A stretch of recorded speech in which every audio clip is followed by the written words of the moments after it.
அதுக்கு மாற்றம் சொன்னமா? நீ இல்லாத அவங்க சொல்றீங்க. அதுக்கு அடுத்து என்ன? ஏகத்துவத்துல எழுதணுமா? டிசம்பர் 2004 எழுதணும். வாசிக்க அதெல்லாம் அந்த தலைப்பு தேவையில்லை. மதுகப்புல சொன்ன குப்பைகளுக்கு பதில் சொல்றதுக்கு பதிலா எதையும் சொல்லிட்டு இருக்கிறாங்க. ஏகத்துவத்துல என்ன எழுதணும்?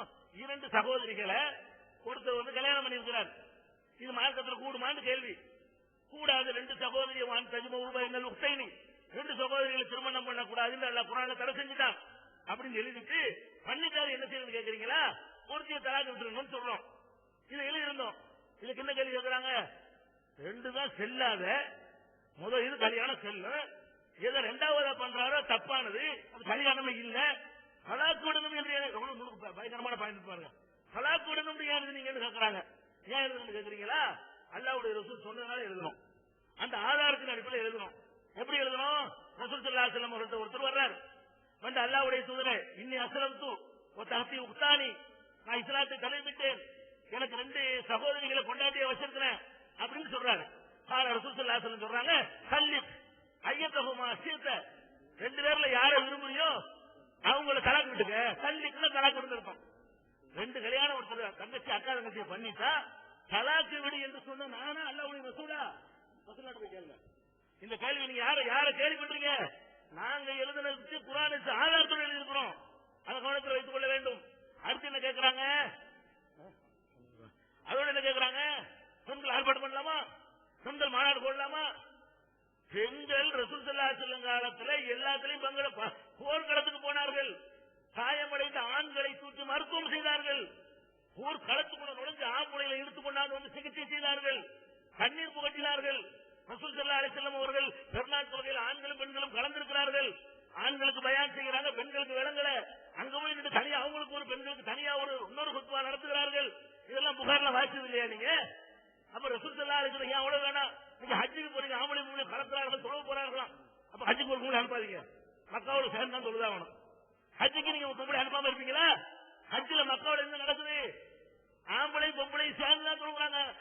பள்ளிவாசல்ல, சிறந்த பள்ளிவாசல்ல, உலகத்து பள்ளிவாசல்கள் எல்லாம் சிறந்த மகா மகா மகா மகா சிறந்த பள்ளிவாசலில் ஆண்களும் பெண்களும் சேர்ந்து தொழுகிறார்கள். அதுக்கு நீங்க அனுப்புறீங்க, உங்களுடைய பெண்களை கூட்டிக்கிட்டு போறீங்க.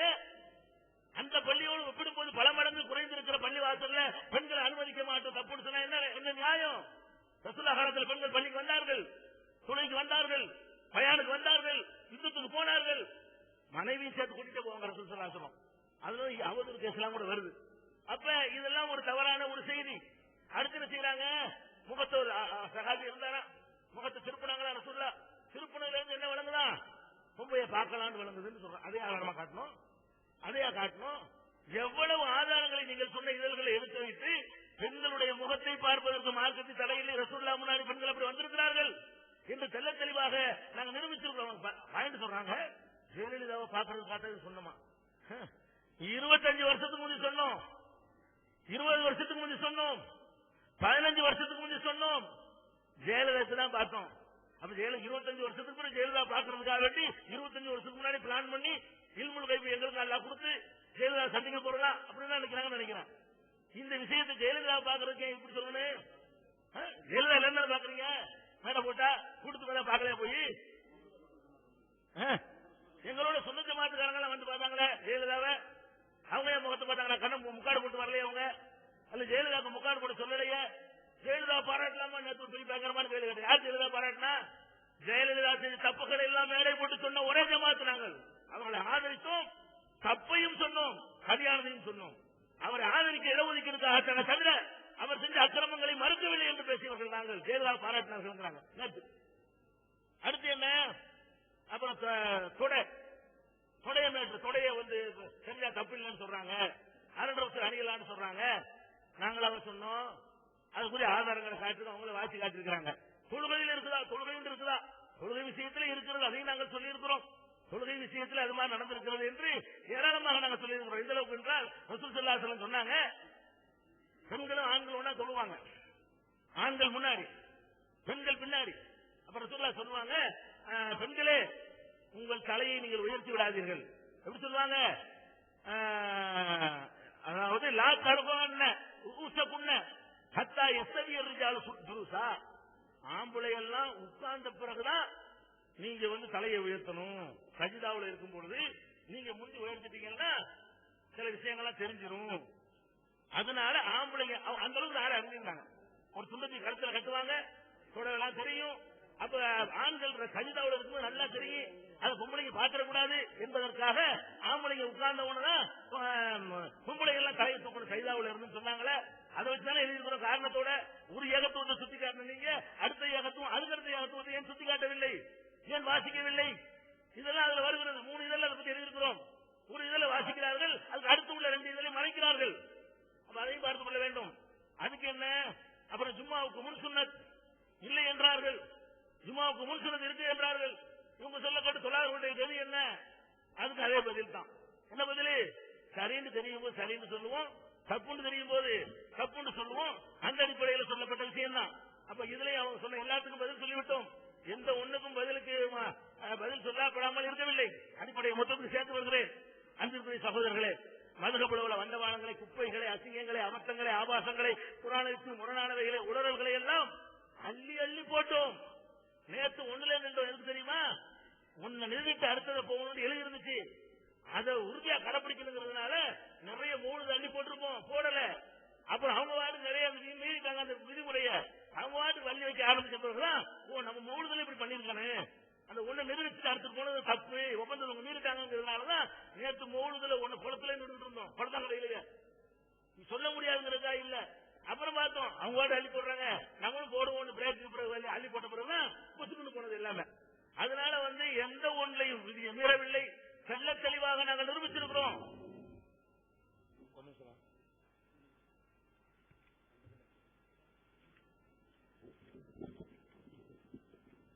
அன்பிற்கினிய சகோதரர்களே, விவாதத்தினுடைய 3 தலைப்புகள் முடிந்துவிட்டன. அடுத்து 4வது தலைப்பு, 4வது தலைப்பாக இருக்கக்கூடிய தர்காவிற்கு செல்லலாமா என்ற தலைப்பின் கீழ் விவாதம் நடைபெற இருக்கின்றது. இதில் தமிழ்நாடு தௌஹீத் ஜமாத்தினுடைய நிலைப்பாடு, அல்லாஹ்வின் தூதர் ஸல்லல்லாஹு அலைஹி வஸல்லம் அவர்கள் காட்டி தந்த முறையில்தான் ஜியாரத் செய்ய வேண்டும். கபரின் மீது மண்ணை குவித்து வைக்கலாமே தவிர அதை கட்டுவதோ பூசுவதோ, கபரின் மீது கட்டடம் எழுப்புவதோ, தர்காவை ஜியாரத் செய்து அவர்களிடம் உதவி தேடுவதோ, உருஸ் கந்தூரி எடுப்பதோ நபி ஸல்லல்லாஹு அலைஹி வஸல்லம் அவர்கள் காட்டி தந்த வழி இல்லை என்பதால் கூடாது என்பதுதான் தௌஹீத் ஜமாத்தின் நிலையாகும். இன்னொரு தடவை படிக்கிறேன். தர்காவிற்கு செல்லலாமா? அல்லாஹ்வின் தூதர் ஸல்லல்லாஹு அலைஹி வஸல்லம் அவர்கள் காட்டி தந்த முறையில்தான் ஜியாரத் செய்ய வேண்டும். கபரின் மீது மண்ணை குவித்து வைக்கலாமே தவிர அதை கட்டுவதோ பூசுவதோ, கபரின் மீது கட்டடம் எழுப்புவதோ, தர்காவை ஜியாரத் செய்து அவர்களிடம் உதவி தேடுவதோ, உருஸ் கந்தூரி எடுப்பதோ நபி ஸல்லல்லாஹு அலைஹி வஸல்லம் அவர்கள் காட்டி தந்த வழியல்ல என்பதால் கூடாது என்பதுதான் தமிழ்நாடு தௌஹீத் ஜமாத்தின் நிலையாகும். அடுத்த தலைப்பு, தர்காவிற்கு செல்லலாமா? சுன்னத் ஜமாத்தின் நிலைப்பாடு, அல்லாஹ்வின் தூதர் ஸல்லல்லாஹு அலைஹி வஸல்லம் அவர்கள் காட்டி தந்த முறையில் தான் ஜியாரத் செய்ய வேண்டும் என்பதும், பொது கபரின் மீது கட்டிடம் கட்டக்கூடாது என்பதும், ஆனால் வழிமார்களின் கபரில் கட்டலாம் என்பதும், தர்கா ஜியாரத் செய்து அவரிடம் உதவி தேடலாம் என்பதும், உருஸ் கந்தூரி விழா எடுக்கலாம் என்பதும் இறை தூதர் ஸல்லல்லாஹு அலைஹி வஸல்லம் அவர்கள் காட்டி தந்த வழிக்கு எதிரானதல்ல என்பது ஜமாத் உலமா சுன்னத் ஜமாத்தின் வாதம். இன்னொன்று படிக்கிறேன். அல்லாஹ்வின் தூதர் ஸல்லல்லாஹு அலைஹி வஸல்லம் அவர்கள் காட்டி தந்த முறையில் தான் ஜியாரத்தில் செய்ய வேண்டும் என்பதும், பொது கபரின் மீது கட்டிடம் கட்டக்கூடாது என்பதும், ஆனால் வழிமார்களின் கபரில் கட்டலாம் என்பதும், தர்கா ஜியாரத்து செய்து அவர்களிடம் உதவி தேடலாம் என்பதும், உருஸ் கந்தூரி விழா எடுக்கலாம் என்பதும் இறை தூதர் ஸல்லல்லாஹு அலைஹி வஸல்லம் அவர்கள் காட்டி தந்த வழிக்கு எதிரானது அல்ல என்பது ஜமாத் உலமா சுன்னத் ஜமாத்தின் வாதம்.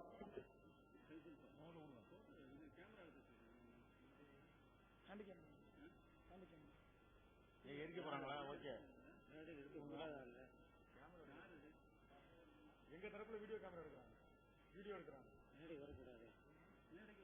எங்க தரப்புல வீடியோ எடுக்கிறாங்க. நம்ம எடுக்கலான்னு இருக்கல, எங்க தரப்புல நாங்க எடுக்கிறோம். எத்தனை இல்ல, எத்தனை நாள் எடுப்பாங்க? 10 வருஷத்துல இருந்து எங்க ஏற்பாடு தான் அது. நம்ம ஜமாத்துக்கு அப்பாற்பட்டவர், நாங்க எங்க ஏற்பாடுல உள்ளவர். அவங்க அந்த 200ல கட்டுப்பட்டவரா? 200ல கட்டுப்படணும்னு சொல்லுங்க. வீடியோ கேமரா 200 கட்டுப்படணும்னு வீடியோ கேமரா 100 பேர் கொண்டு வருவீங்களா?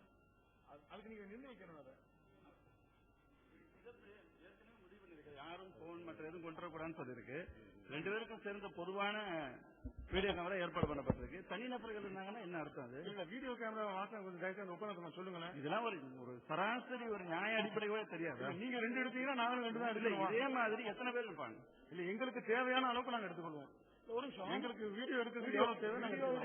வீடியோவுடைய ஒப்பந்தம் எப்படின்னா, இருதரப்பினரும் தனித்தனியாக வீடியோ எடுத்துக் கொள்ள வேண்டும். ஒன்று.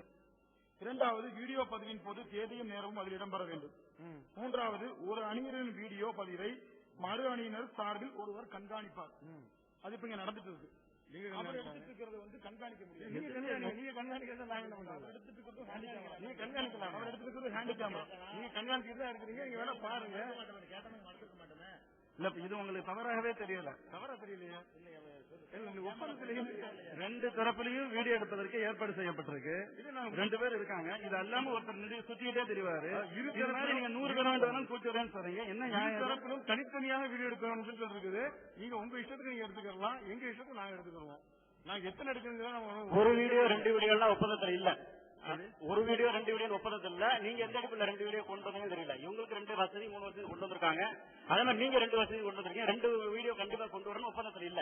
அப்ப அந்த நிபந்தனை இல்லைங்கிறதுக்காண்டி சொல்லிட்டாங்கல்ல, 100 பேர்த்த வேணாலும் வீடியோ எடுக்கிறது கொண்டு வரலாம்னு சொல்லிட்டாங்க. 100 பேர்த்த வேணாலும் வீடியோ எடுக்கிறது கொண்டு வரலாம்னு சொல்லிட்டாங்க. சரிங்களா? நீங்க வீடியோவா எந்த தரப்புல வந்திருக்கீங்க? வீடியோ எந்த தரப்புல வந்திருக்கீங்க? எந்திரிங்க, நீங்க உங்களை தான் எந்த தரப்புல வந்திருக்கீங்க? வீடியோ நீங்க பேசுறீங்க, அதைத்தான் கேக்குறீங்க. யாரு ஒரு விளையாட்டுங்க? இல்ல அது சரி, அவர் பேசக்கூடாது. சிறப்பு தப்பு யாரு? அவர் வந்துருங்க.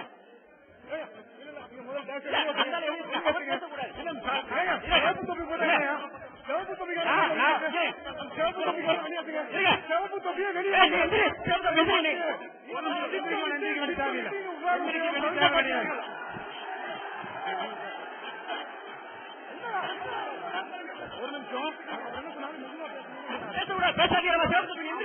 அது எந்திரிக்க முடியாது. நீங்க சொல்ல எந்திரிக்க முடியாது.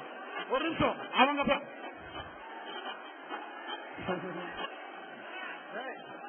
உட்காருங்க. ஹலோ, சரி சரி, கொடுங்க. குழந்தைகள் பேசத்தை செய்வாங்க. உட்காருங்க. பயப்படக்கூடியவர்கள் பேசத்தை செய்வாங்க.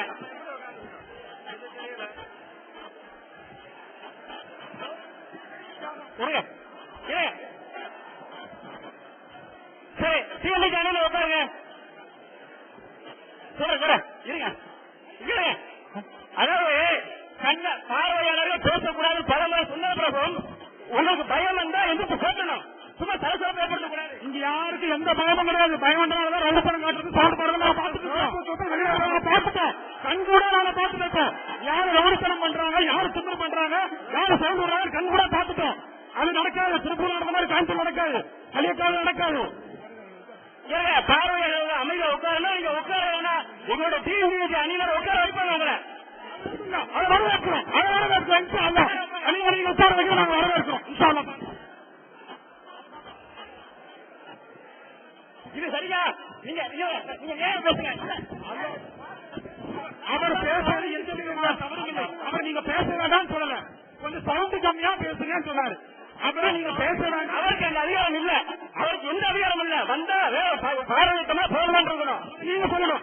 அவர் எந்த பேசக்கூடாது, சிறுதேசம் எந்திரிச்சு பேசக்கூடாது. நீங்க சொல்லணும். அது நீங்க சொல்லணும். நீங்க சொல்லிருக்கணும். சிறுதேசம் எந்திரிச்சு பேசக்கூடாது, கலைதேசம் எந்திரிச்சு பேசக்கூடாது. இவரும் பேசக்கூடாது, சேகரத்தெல்லாம் பேசக்கூடாது. பேசுறாரு பேசக்கூடாது. அவரு சொன்னது தவறா ஒண்ணு சொல்லல. பேசக்கூடாது, பேசக்கூடாது, பேசக்கூடாது, பேசக்கூடாது, பேசக்கூடாது. பார்வையாளர்கள் பேசக்கூடாது. நேற்று அமைதியாக விளையாட்டு காட்டிட்டு இருக்காங்க.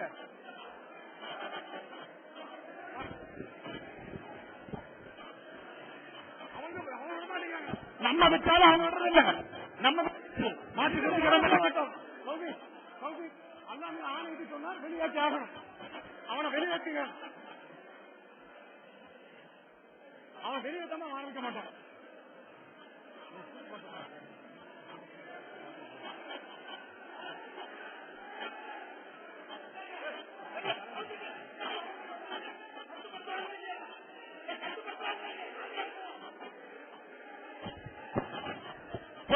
உட்காருங்க.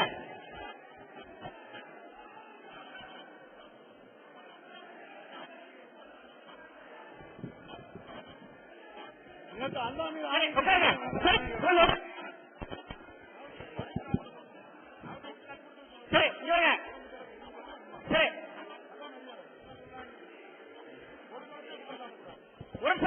அமைதியா உட்காருங்க. சரி கவனிங்க. சரி நீங்க உட்காந்துருங்க நீங்க எல்லாம். தயவு செய்து சுன்ன ஜமாத்துடைய அமைப்பினர்கள் தயவு செய்து அமைதி காக்கவும். உலமாக்களுக்கு கட்டுப்பட்டு நீங்க பேச வேணாம். நீங்க பேச பேசக்கூடாது. உட்காருங்க. நீங்களா யாரும் பேசக்கூடாது.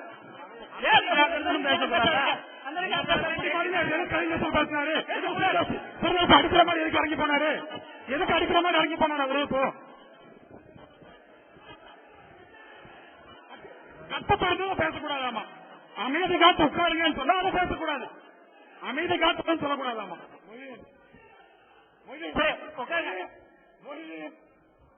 அங்க பாருங்க. நீங்க எங்க காட்டுங்க அங்க காட்டுங்க.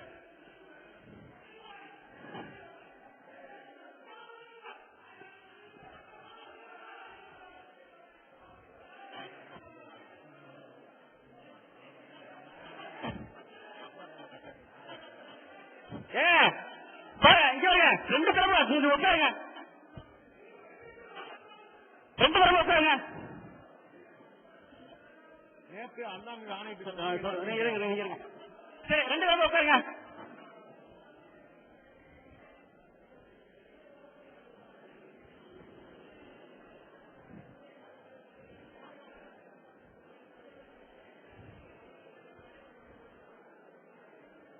உட்காருங்களா?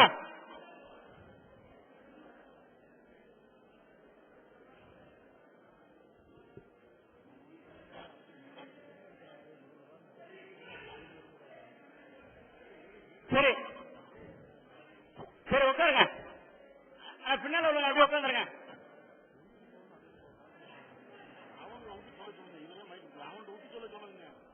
சரி உட்காருங்க. கடைசி அடிக்கிறாரு. உட்காருங்க கொஞ்சம். சரி மீண்டும் இந்த மாதிரி அசம்பாதங்கள் எதுவும் வரக்கூடாது. ஒரே ஒரு விஷயத்தை மட்டும் நீங்க எல்லாம் பொதுவா ரெண்டு தரப்ப புரிஞ்சுங்க. விவாதத்தினுடைய ஒப்பந்தம் ஏற்கனவே உங்களுக்கு படிக்கப்பட்டிருக்குது. ரெண்டு தரப்பையும் படிச்சிருக்கோம். அதை புரிஞ்சு கொண்டு நீங்க செயல்படும். உங்களுக்கு என்ன அதிகாரம் இருக்குதோ அந்த அதிகாரத்தை தான் நீங்க பயன்படுத்தணும். இந்த ரெண்டு பேர் கண்காணிக்கிறதுக்கு ரெண்டு பேர் இருக்கிறாங்க. நாங்கள் எப்படி பேசினால் நான் தவறாக பேசினால் என்னை சுட்டி காட்டுவதற்கு இவர் இருக்கிறாரு. இவர் தவறாக பேசும்போது சுட்டி காட்டுறதுக்கு நான் இருக்கேன். ரெண்டு தரப்புலையும் தவறான வாதங்கள் வந்துச்சுன்னா அதையும் சுட்டி காட்டுவதற்கு ரெண்டு அணியிலையும் ஒவ்வொரு கண்காணிப்பு வச்சிருக்காங்க. உங்களுடைய வேலை பார்வையாளர்கள் தான். எது நடந்தாலும் வாயப்பட்டு சும்மா தான் இருக்கணும். ரெண்டு தரப்பு பொதுவா சொல்றது. நான் இவரை எந்திரிக்க சொல்லுவேன். அவர் தான் பதில் சொல்லணும். வேற இன்னொரு எடுத்து பதில் சொல்லக்கூடாது. ஏன் என்று சொன்னால் விவாதம் தொடங்கிய பின் பார்வையாளர்களுடைய விதி இன்னொரு நல்லா படிச்சுங்க. பார்வையாளர்களுடைய விதி விவாதம் தொடங்கிய பின் இருக்கை விட்டு எழுவதோ, பிறரிடம் பேசுவதோ, விவாதத்தில் குறுக்கிடுவதோ, கருத்து சொல்வதோ, சத்தமிடுவதோ, துண்டு சீட்டு கொடுப்பதோ, பிரசுரங்கள் விநியோகிப்பதோ அரங்கிலும் உள்ளேயா இருந்தாலும் சரி வெளியா இருந்தாலும் சரி கூடாது. மீறுபவர்கள் வெளியேற்றப்படுவதோடு கண்டிப்பாக இறுதி வரை அரங்கிலும் அனுமதிக்கப்பட மாட்டார்கள். இந்த ஒப்பந்தத்திலே கையெழுத்து போட்டது யார் என்று சொன்னால் இருதரப்பினரும் ஏற்றுக்கிட்டு தான் வந்திருக்கோம். நான் இவர் எந்திரிக்க சொன்னா இவர் தான் கருத்து சொல்லுங்கள், இன்னொரு சொல்லக்கூடாது. இன்னொரு சொன்னா அப்படி மீறி அவர்கள் யாராவது குறுக்கிட்டார்கள் என்று சொன்னால் தத்தமது அணியை சார்ந்த பார்வையாளர்களால் ஏற்படும் எல்லா அசம்பாவிதங்களுக்கும் அந்தந்த அணியை சார்ந்தவர்களே பொறுப்பாவார்கள். நேற்று அல்லாஹ் மீது ஆணையிட்டு எங்க தரப்பின் பக்கம் எந்த அசம்பாவிதம் வராது, சலசலப்பு வராது என்று உத்தரவாதம் கொடுத்தார் இந்த கண்காணிப்பாளர். இப்பொழுது நான் ஒரு ஆளை சுட்டி காட்டும்போது சத்தமா பேசுறனோ மெதுவா பேசுறனோ அதை கண்காணிப்பதற்கும் தட்டி கேட்பதற்கும் இவருக்கு அதிகாரம் இருக்குது. சொல்லலாம், சுட்டி காட்டலாம், மெதுவா பேசணும்னு. அவருக்கு இந்த அதிகாரம் இல்ல.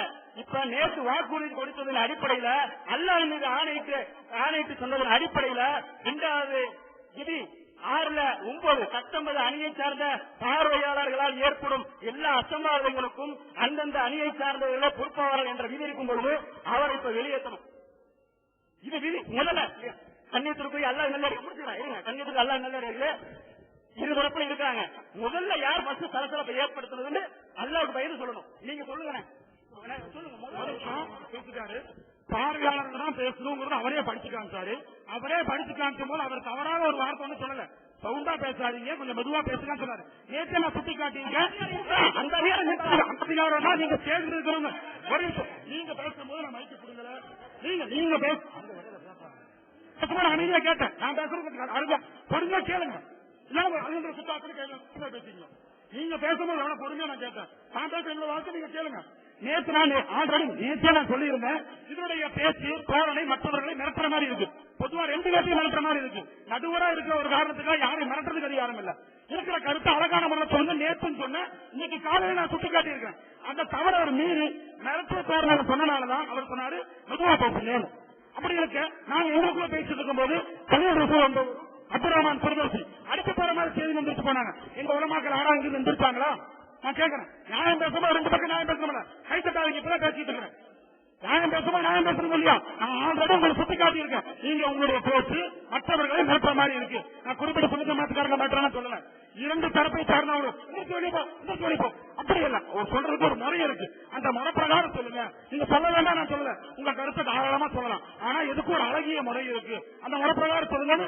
நேற்று நான் சுட்டி காட்டியிருக்கேன், இன்னைக்கு காலையில சுட்டி காட்டிருக்கேன். அந்த சுட்டி காட்டுறத மீறிதான் நீங்க மிரட்டுற மாதிரி பேசுறீங்க. அப்ப அவங்களே கேட்டாங்க, உங்களுக்கு விதிச்சிருக்கு அவங்க வாயிலிருந்து கேட்கணும்னு. அதான் உண்மை. இப்ப ரெண்டு அவரை மட்டும் வெளியே இந்த பக்கம் இருந்து அடிக்கிற மாதிரி எந்திரிச்சு போனாங்க. சேர தூக்குனாங்க, சாசல தூக்குறாங்க, அவங்களே வெளியே போக சொல்றதா? அதனால இது ரெண்டு பாவத்துல இருந்து வந்த தப்பு. அதனால இந்த பிரச்சனை இப்போட விட்டுட்டு விவாதத்தை கண்டினியூ பண்றதுக்கு எங்களுக்கு இந்த பிரச்சனை இன்னைக்கு மட்டும் வரல. சிவப்பு தொப்பி நேற்றும் பிரச்சனை பண்ணாரு. நேற்று 5 நிமிஷத்துக்கு இடையில போகக்கூடாதுன்னு சொல்லி இருக்கும்போது அவருடைய கடைசி வரல முன்கூட்டியே போயிட்டார். 2வது அமர்வுல எல்லாரும் அமைதியா 2 தரப்புல அமைதியா உட்கார்ந்து இவர் மட்டும் எதிர்த்து வெளில போனார். அதுவும் ஒப்பந்தத்தை மீறது. சரியா? 2வது அப்புறம் இவருக்கு எதிர்த்து போனார். அவரை எதிர்த்து போடலாம். அவரை சுட்டிக்காட்டி ஒருத்தர் அங்க கையை வாங்கினதுனால இவர் எதிர்த்தார். சரியா? அவரை சுட்டிக்காட்டி புரியுது உங்களுக்கு? அதனால கலசரப்பு ஏற்படுத்துவதற்கு முதல்ல யார் காரணமாக இருந்தார்களோ அவருக்கு 2வது மிரட்டுற தொழிலாம் கிடையாது. நான் 2வது நடுவர்களுக்கு மிரட்டுற தொழில் இருக்குன்னு சொல்றாங்க. நக்கல் பண்ற தொழிலும் நடுவர்கள் அதிகம் கிடையாது. நக்கல் பண்றது 5 நிமிஷம் போனதுக்கு 5 நிமிஷம் விவாதம் முடிஞ்சு 5 நிமிஷம் தான் போகணும்னு இருக்கு. சார் போனவன போகலாம் ஒண்ணு கிடையாது. கொஞ்ச நேரம் எதிர்த்து போங்க. 5 நிமிஷம் இருக்கும்போது எப்படி நீங்க அனுமதிக்கிறீங்க? ஒரு சொல்லுங்க. இங்க 5 நிமிஷம் இருக்குன்னு சொன்னா விவாதத்துடைய ஒரு நேரம் இருக்குன்னு சொன்னா அது ஒரு அமைதியா இருக்கணும். அப்புறம் இங்க பைத்து பாடுறீங்க. விவாதம் தான் விவாதம். பைத்து பாடுறக்கூடிய ஆளாயுது வாடகை நாங்கள் சேர்ந்து கொடுக்குறோம். 2 தரப்பு சேர்ந்து கொடுக்குறாங்க. பைத்து போய் வெளியில பாருங்க. அது கூடுமா கூடாதுங்கிற விவாதம். இங்கே உட்கார்ந்து கடைசி 5 நிமிஷத்துல அந்த நேரத்தை அதிகாரத்திற்கு துஷ்பிரயோகம் செய்வது யாரு? அனுமதி கொடுத்தது யாரு? கூட சரி சொன்னா சரி சொன்னா நடுவரா இருக்க வேண்டும். ஒரு சில போய் துண்டு சீட்டு கொடுக்கறது, புதுசு பேசுறது, நக்கல் பண்றது இது நடுவருக்குரிய அதிகாரமா? அனுமதியா? நடுவரா இருந்தா நடுவரா இருக்கணும். ஒன்னு சார் நீங்க நக்கல் பண்ணா எங்களுக்கு நக்கல் பண்ண தெரியும். அவங்க பாருங்க முகம் கரு இருக்குது, தோழில போயிட்டாங்க சொல்ல மாட்டோம். அதனால நடுவரா இருக்கணும். நக்கல் இருக்கக்கூடாது. எந்த ஒரு என்டையும் கட்ட வழக்கம் இருந்தா இருக்கக்கூடாது. உங்களுடைய கட்ட வழக்கம் இருந்தா இருக்கக்கூடாது. 2 பேரும் மாற்றிக்கணும். வாங்க திரும்ப நீங்க பரிசுத்த மாதிரி வரக்கூடாது. சரியா? முதல்ல பிரச்சனைக்குரிய முதல்ல யாருன்னு சொன்னா ஒண்ணு நேற்று நீங்க அல்ல எதுக்கு ஆணைட்டு சொன்னீங்க வெளியேற்றும் சொல்லிட்டு முதல்ல யார் குறுக்கிட்டது? ஒண்ணு மட்டும் நல்லா தெரிஞ்சு இந்த பிரச்சனை இப்ப இதோட விடுறதா இல்ல. இத பேசி இனி 1 மணி நேரம் ஏற்கனவே சொல்லியிருந்தேன். 3 நிமிஷத்துக்கு 1.5 மணி நேரம் பேசுறவங்க இதை பேசி நான் சொல்லி முடிச்சு 1/4 மணி நேரம் இன்னும் பேசுவாங்க. தவிர நேற்று நாங்க தக்கத்து பயிற்சி சொன்னாங்க. நாங்க மட்டுமா பயிற்சி சொன்னோம், நீங்க தக்கத்து சொல்ல 2 பேர் சொன்னாங்க. ஆட கொடுக்க நீங்க தக்கத்து சொல்லாப்ப வேற தூக்கி வீசி உங்க தவிர பயிற்சி சொன்னாங்க. தக்கத்து சொன்னாங்களே நான் கண் கூட பார்த்தேன். நான் சொல்றேன் அப்புறம் நீங்க வெளியேற்றீங்களா? அப்போ நானும் நிறைய பேருக்கு சுட்டி காட்டுவேன். இவங்க எல்லாம் சேர தூக்குறாங்க, இவங்க எல்லாம் இந்த ஆளுங்களை பார்த்து மிரட்டாங்க. நானும் சுட்டி காட்டுவேன். நீங்க வெளியேற்ற தயாரா? நாங்க சொல்றது பக்கம் 2 பேருக்கு மேலும் தப்பு வந்திருக்கு. இப்போ 2 நபர் மேலே தப்பு வந்திருக்கு. சுண்ணத்தமா உத்தமர்கள் நாங்க சொல்லல. அவங்க காரணம் அது நீங்க வச்ச காரணம். மிரட்டி பேசாதீங்க. நேற்று சொல்லி நிக்கல. நீங்க நேரடியாக மிரட்டி பேசுங்க. அதுக்கு அனுபவம் வாங்கிட்டீங்க. அதான் உண்மை. அவங்க வாழ்ந்த கேட்கணும். உங்களுக்கு நிறுத்திருக்கு. அப்படி நிறுத்திருக்கான் கேட்டுட்டீங்க. இப்ப 2 தரப்புல 2 பேர் இவங்க தரப்புல அடிக்கிற மாதிரி பேசுறாங்க, அவங்க தரப்புல பேசுறாங்க. நான் வேற உட்காந்து பார்த்துட்டா இருக்கீங்க. மைக்க புடுங்குறீங்க, மைக் ஆயிடுச்சு. எல்லாமே நடந்துட்டு இப்போ மேற்கொள்ளுக்கே பேசி 1/2 மணி நேரம் டைம் வேஸ்ட் பண்ண நினைக்கிறீங்களா?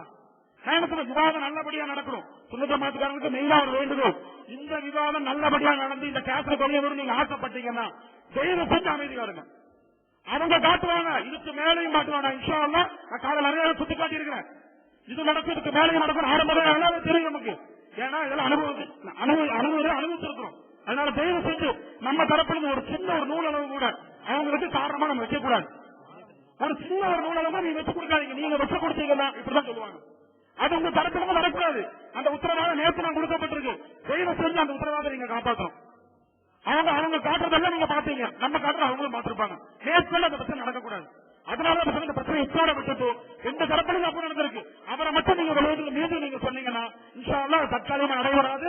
அவரை வெளியேற்ற நாங்க ஒருபோது ஒத்துக்க மாட்டோம். அப்படி அவரை வெளியேற்ற நீங்க சொன்னீங்கன்னா இந்த பக்கம் இருந்த நிறைவேற்ற நான் கைச்சிட்டுவேன், அவங்களை நீங்க வெளியேற்றுவோம். அன்பிற்குரிய தமிழ்நாடு தௌஹீத் ஜமாஅத்தினுடைய அணியினரே, பார்வையாளர்களே, உங்களுக்கு இந்த மாதிரி நான் உங்களுக்கு அறிவுரை சொல்லணும்னு அவசியம் கிடையாது. நீங்கள் தலைமைக்கு கட்டுப்பட்டவர்கள், உங்களுக்கு ஒரு கட்டுக்கோப்பு இருக்குது, உபதேசம் பண்ண வேண்டிய அவசியம் இல்ல. இருந்தாலும் உங்களுக்கு என் மீது ஒரு வருத்தம் இருக்கலாம். இப்படிலாம் சலசலப்பு இருக்கிறாங்களா, எங்களை ஏன் இந்த அளவுக்கு கட்டுப்படுத்தி வச்சிருக்கீங்கன்னு உங்களுக்கு ஒரு கோபம் இருக்கலாம். இன்ஷா அல்லாஹ் அவர்களை கட்டுப்படுத்துவோம். அவர்கள் வரம்பு மீறினார்கள் என்றால் நம்மும் வரம்பு மீறுவோம். இரண்டாவது, அவர்கள் ஒப்பந்தத்தை மீறினார்கள் சொன்னால் இவங்க நம்ம மீறுவோம். அவரை வெளியேற்றணும். இல்லைன்னா அவர்கள் ஒப்பந்தத்தை மீறும் பொழுது நம்மளும் மீறுவோம். அவர்கள் சலசலப்பு, நம்ம சலசலப்பு. அவருடைய ஆசை ஒண்ணு தான் இவர் கட்டுப்படுத்தணும். அல்லாஹ் மீது ஆணையிட்டு இருக்காரு, பொய் சத்தியம் பண்ணிருக்காரு. இப்ப அவர் வெளியேற்றணும், அது பொய் சத்தியம். அதனால உங்களுடைய தொடர்ந்து நீங்க எப்படி அமைதி காத்திருக்கீங்களோ அந்த அளவுக்கு நீங்க அமைதி காப்பீங்க. சொல்ல வேண்டிய அவசியம் இல்ல. அவங்களுக்கு உபதேசம் பண்ணாலும் உங்களுக்கு உபதேசம் பண்ண வேண்டிய அவசியம் இல்ல. ஏன்னா நீங்க மக்களுக்கு உபதேசம் செய்யக்கூடியவர்கள். இதை புரிந்து கொண்டு அவர்கள் ஒப்பந்தத்தை மீறினார்கள் சொன்னா நாம ஒப்பந்தத்தை மீறுவோம். சகோதரர்களே, இப்ப நான் என்ன சொன்னேன், இரண்டு தரப்பையும் சுட்டிக்காட்டி, சின்ன ஜமாத்துக்காரங்க மட்டும் உத்தமர்கள் என்று நான் சொல்லல, ரெண்டு தரப்பையும் சுட்டிக்காட்டி யாரும் வரம்பு மீறாதீங்கன்னு நான் சொன்னேன். இப்ப சகோதரர் சொன்னது என்ன, அவர்கள் வரம்பு மீறினால் மீற வைக்கிறது இரண்டாவது. இது ரெண்டாவது மீற வைக்கிறது. இது இப்படி சொல்லும் போது நான் மட்டும் என்ன சொல்றீங்கன்னு கேட்பேன். இருந்துச்சு அதுக்கு பதில் சொல்லும், பின்ன சலசல போடும். இது மீற வைக்கிறது. நான் சொல்லும் போது தெளிவா சொல்லியிருக்கிறேன், இரண்டு தரப்புலையும் பிரச்சனை வந்திருக்கு. இந்த சோப்பு தப்பி மட்டும் இல்ல, இந்த பக்கம் இருக்கிற கருப்பு சட்டை சோப்பு தப்பி நானும் சொல்லுவேன். அது சொல்ல நான் விரும்பல, அது நியாயமானது அல்ல. இரண்டு தரப்புலையும் பிரச்சனை வந்திருக்கு. இந்த பிரச்சனை இத்தோட விடுங்க நான் சொல்றேன். இத்தோட விடுங்க, நாங்க குற்றவாளி நல்ல அர்த்தம்.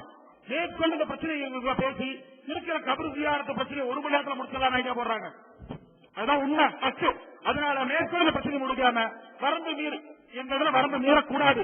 கட்டுக்கோப்பு, நீங்க என்னதான் கட்டுக்கோப்பா இருந்தாலும் கட்டுக்கோப்பு இருக்கிறவங்கள்ட்ட இந்த உபதேசம் பண்ணக்கூடாது. எந்த குரானில இந்த அதிகம் இல்லை, நாங்க படிக்கிறோம். கட்டுக்கோப்பு இருக்கலாம், கட்டுக்கோப்பு இருக்கலாம் சொல்லக்கூடாது. இரண்டாவது அடங்கி இருங்கன்னு எங்க சமுதாயம் கட்டுக்கோப்பான சமுதாயம் தான். அது காலையில நாங்க தெரிவிச்சிருக்கோம், நேற்று நாங்க நிரூபிச்சிருக்கோம். தயவு செஞ்சு எங்க சமுதாயம் எங்க தரப்புல இருந்து எந்த விதமான ஒரு இது வராதுன்னு நீங்க நான் உத்தரவாதம் தரேன். இப்ப சொன்னீங்கல்ல சோப்பு பத்தி, இன்ஷா அல்லாஹ் அவர் ரெண்டாவது தர்க்கம் பண்றாருன்னா உங்க தரப்புல யாரும் தர்க்கம் நான் சொல்றேன். எங்க தரப்பு தர்க்கம் நீங்க சொல்லுங்க, இன்ஷா அல்லாஹ் வெளியேற்றலாம். இப்ப இந்த பிரச்சனை வச்சுக்கூடாது. என்ன காரணம்னா அவருக்கு முன்னாடி இந்த பக்கம் செஞ்சிருக்காங்க. நான் சுட்டி காட்டுறேன்னு சொன்னேன், நீங்க வேண்டாம் சொல்றீங்க. நீங்க சுட்டி காட்டுறீங்க, நானும் சுட்டி காட்டுறேன். நிறைய வச்சா நாளை காமிச்சுறேன். இன்ஷா அல்லாஹ் அவரையும் வெளியேற்றலாம், அவரையும் வெளியேற்றலாம். அது வேண்டாம். இப்ப அந்த பிரச்சனை முடிஞ்சு நீங்க நினைச்சீங்கன்னா அது வந்து நாங்க பரிபூர்ண சம்மதம். இப்ப அந்த பிரச்சனை முடிச்சு விவாதம் ஆரம்பிக்கலாம்.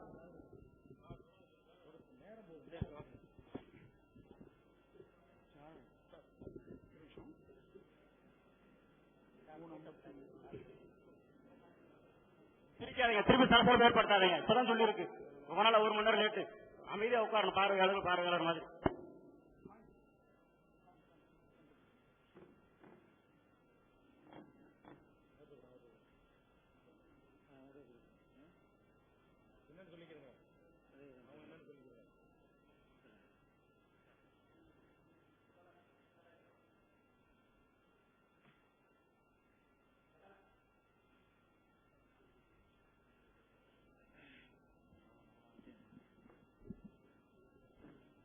தாக்கப்பட்டதில்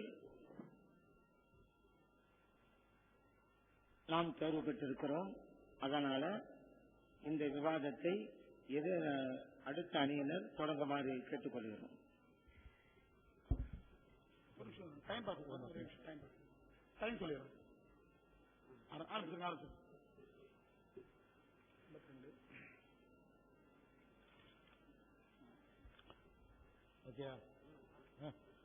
அஸ்ஸலாமு அலைக்கும். அன்பிற்குரிய சகோதரர்களே,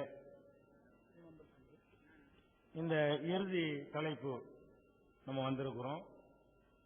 இதுல நம்முடைய நிலைப்பாடாக ஒப்பந்தத்தில் உள்ள வாசகம், அல்லாஹ்வின் தூதர் ஸல்லல்லாஹு அலைஹி வஸல்லம் அவர்கள் காட்டித் தந்த முறையில் தான் ஜியாரத் செய்ய வேண்டும்.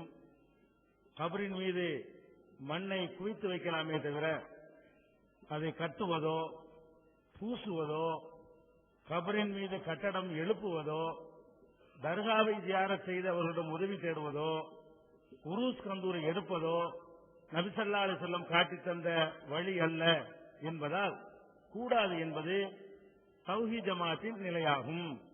இது எங்களுடைய நிலை. அப்ப இதுல என்னென்ன சொல்லப்படுகிறது என்று சொன்னால், கபரின் மீது கட்டடம் கட்டுவது, பூசுவது, அப்புறம் கபரையை கட்டுவது, அப்புறம் தர்காவை ஜியாரத் செஞ்சு உதவி தேடுவது, உருஸ் கந்தூரி எடுப்பது, இதெல்லாம் கூடாது என்பதை நாங்கள் நிரூபிக்க வேண்டும். முதலாவதாக கபரின் மீது கட்டடம் கட்டுவது ஃபர்ஸ்ட் மேட்டர். அதான் கபரின் மீது கட்டடம் கட்டுவதை பொறுத்த வரைக்கும் நபிகள் நாயகம் ஸல்லல்லாஹு அலைஹி வஸல்லம் அவர்கள் தம்முடைய மரணத்தினுடைய அந்த இறுதி வேளையில அந்த கடைசி நோய்வாய்ப்பட்டார்கள், அந்த நேரத்தில் அவங்க சொன்னாங்க, லஅனல்லாஹுல் யஹூத வன் நஸாரா. நேரத்தில் சொன்னார்கள், நபிகள் நாயகம் ஸல்லல்லாஹு அலைஹி வஸல்லம் சொன்னார்கள், லஅனல்லாஹுல் யஹூத வன் நஸாரா, யஹூதிகளையும் நசாராக்களையும் அல்லாஹ் சபிக்கிறான், சபிப்பானாக. இத்தகது குபூர் அம்பியாயிஹிம் மசாஜித், சில அறிவிப்புகள்ல மஸ்ஜிதன், தங்கள் நபிமார்களுடைய கபர்களை வணக்கத்தலங்களாக அவர்கள் ஆக்கிக் கொண்டார்கள். அதாவது நபிமார்கள் இறை நேசர்களில் எல்லாம் மிகச்சிறந்த இறை நேசர்கள் நபிமார்கள். இறைநேசர்கள் என்று சொல்லப்படுபவர்களை கூட இறைநேசர் என்று நம்மால் அடித்து சொல்ல முடியாது. இறைநேசர் இல்லாதவர் இருக்கலாம்.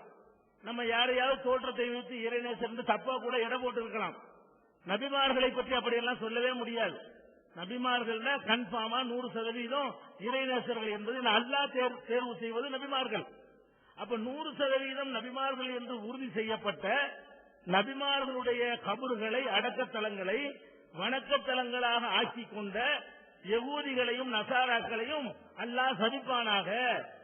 மரணிக்கிற நேரம் தன்னுடைய கபர்களையும் அப்படி ஆக்கிவிடக் கூடாது என்பதற்காக வேண்டி நபிகள் நாயகம் ஸல்லல்லாஹு அலைஹி வஸல்லம் அவர்கள் மரண வேளையிலே இப்படி கடுமையான ஒரு எச்சரிக்கை செய்தார்கள். இது புகாரியில ஏராளமான இடங்கள்ல பதிவு செய்யப்பட்டிருக்கிற ஆதாரப்பூர்வமான ஹதீஸ். இது என்ன சொல்லுகிறது? நல்லடியாருக்கு கபரு கட்டுறதான் தடுக்கிறது.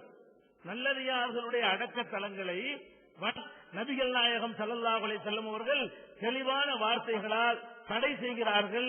அல்லாஹ்வுடைய லஅனத்துக்குரியது, அல்லாஹ்வுடைய சாபத்துக்குரியது என்று தெள்ளத் தெளிவாக சொல்லி காட்டுகிறார்கள்.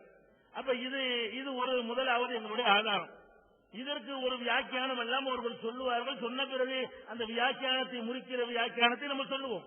ஆனால் நபிகள் நாயகம் ஸல்லல்லாஹு அலைஹி வஸல்லம் சொன்ன நேரடியான வாசகம் லஅனல்லாஹ், அல்லாஹ் லஅனத்து செய்கிறான் அல்லது செய்வானாக, அல் யஹூத வன் நஸாரா, யஹூதி நசாராக்களை லஅனத்து செய்வானாக.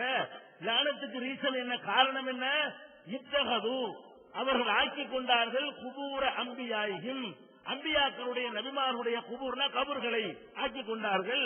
மஸ்ஜிதன், மசாஜித, வழிபாட்டு தலமாக, வழிபாட்டு தலங்களாக ஆக்கிக் கொண்டார்களே, அவங்கள அல்லாஹ் நாசமாக்கட்டும், உருப்படாம போகட்டும் என்று பெருமானார் ஸல்லல்லாஹு அலைஹி வஸல்லம் அவர்கள் தெள்ளத் தெளிவாக இதற்கு தடை செய்திருக்கிறார்கள். அது மாதிரி இது வேற ஒரு கருத்துல நபிகள் நாயகம் ஸல்லல்லாஹு அலைஹி வஸல்லம் அவர்கள் சம்பந்தப்பட்ட ஒரு செய்தி. அது என்ன செய்தி என்று சொன்னால், உம்மு ஹபீபா, ரசூலுல்லாஹ்வுடைய மனைவி உம்மு ஹபீபா அவங்களும் அவங்களுடைய இன்னொரு மனைவி உம்மு சலமா அவங்களும் 2 பேர் என்ன செய்யறாங்கன்னா அபிசீனியாவுக்கு ஒரு வேலையா போயிருக்கிறாங்க. அந்த அபிசீனியாவுல ஒரு ஆலயத்தை பாக்குறாங்க.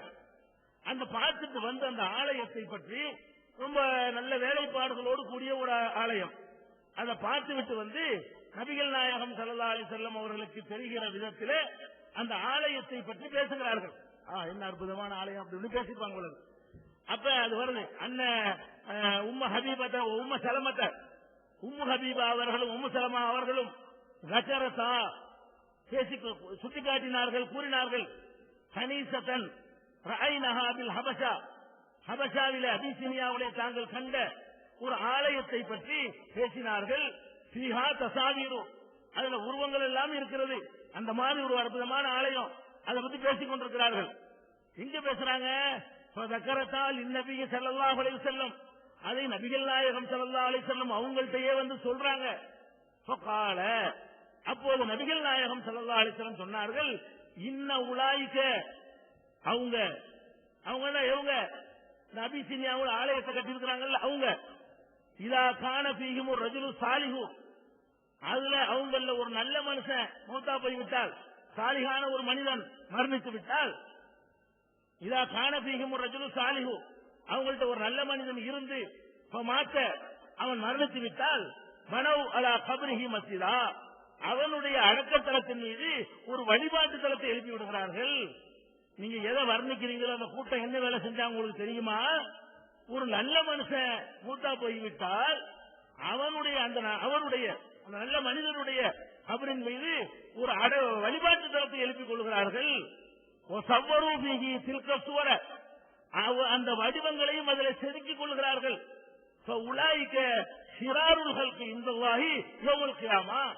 கியாமத்து நாளையில அல்லாஹ்விடத்துல இவங்க தான் படைப்பினங்களிலே மகா கெட்டவர்கள்.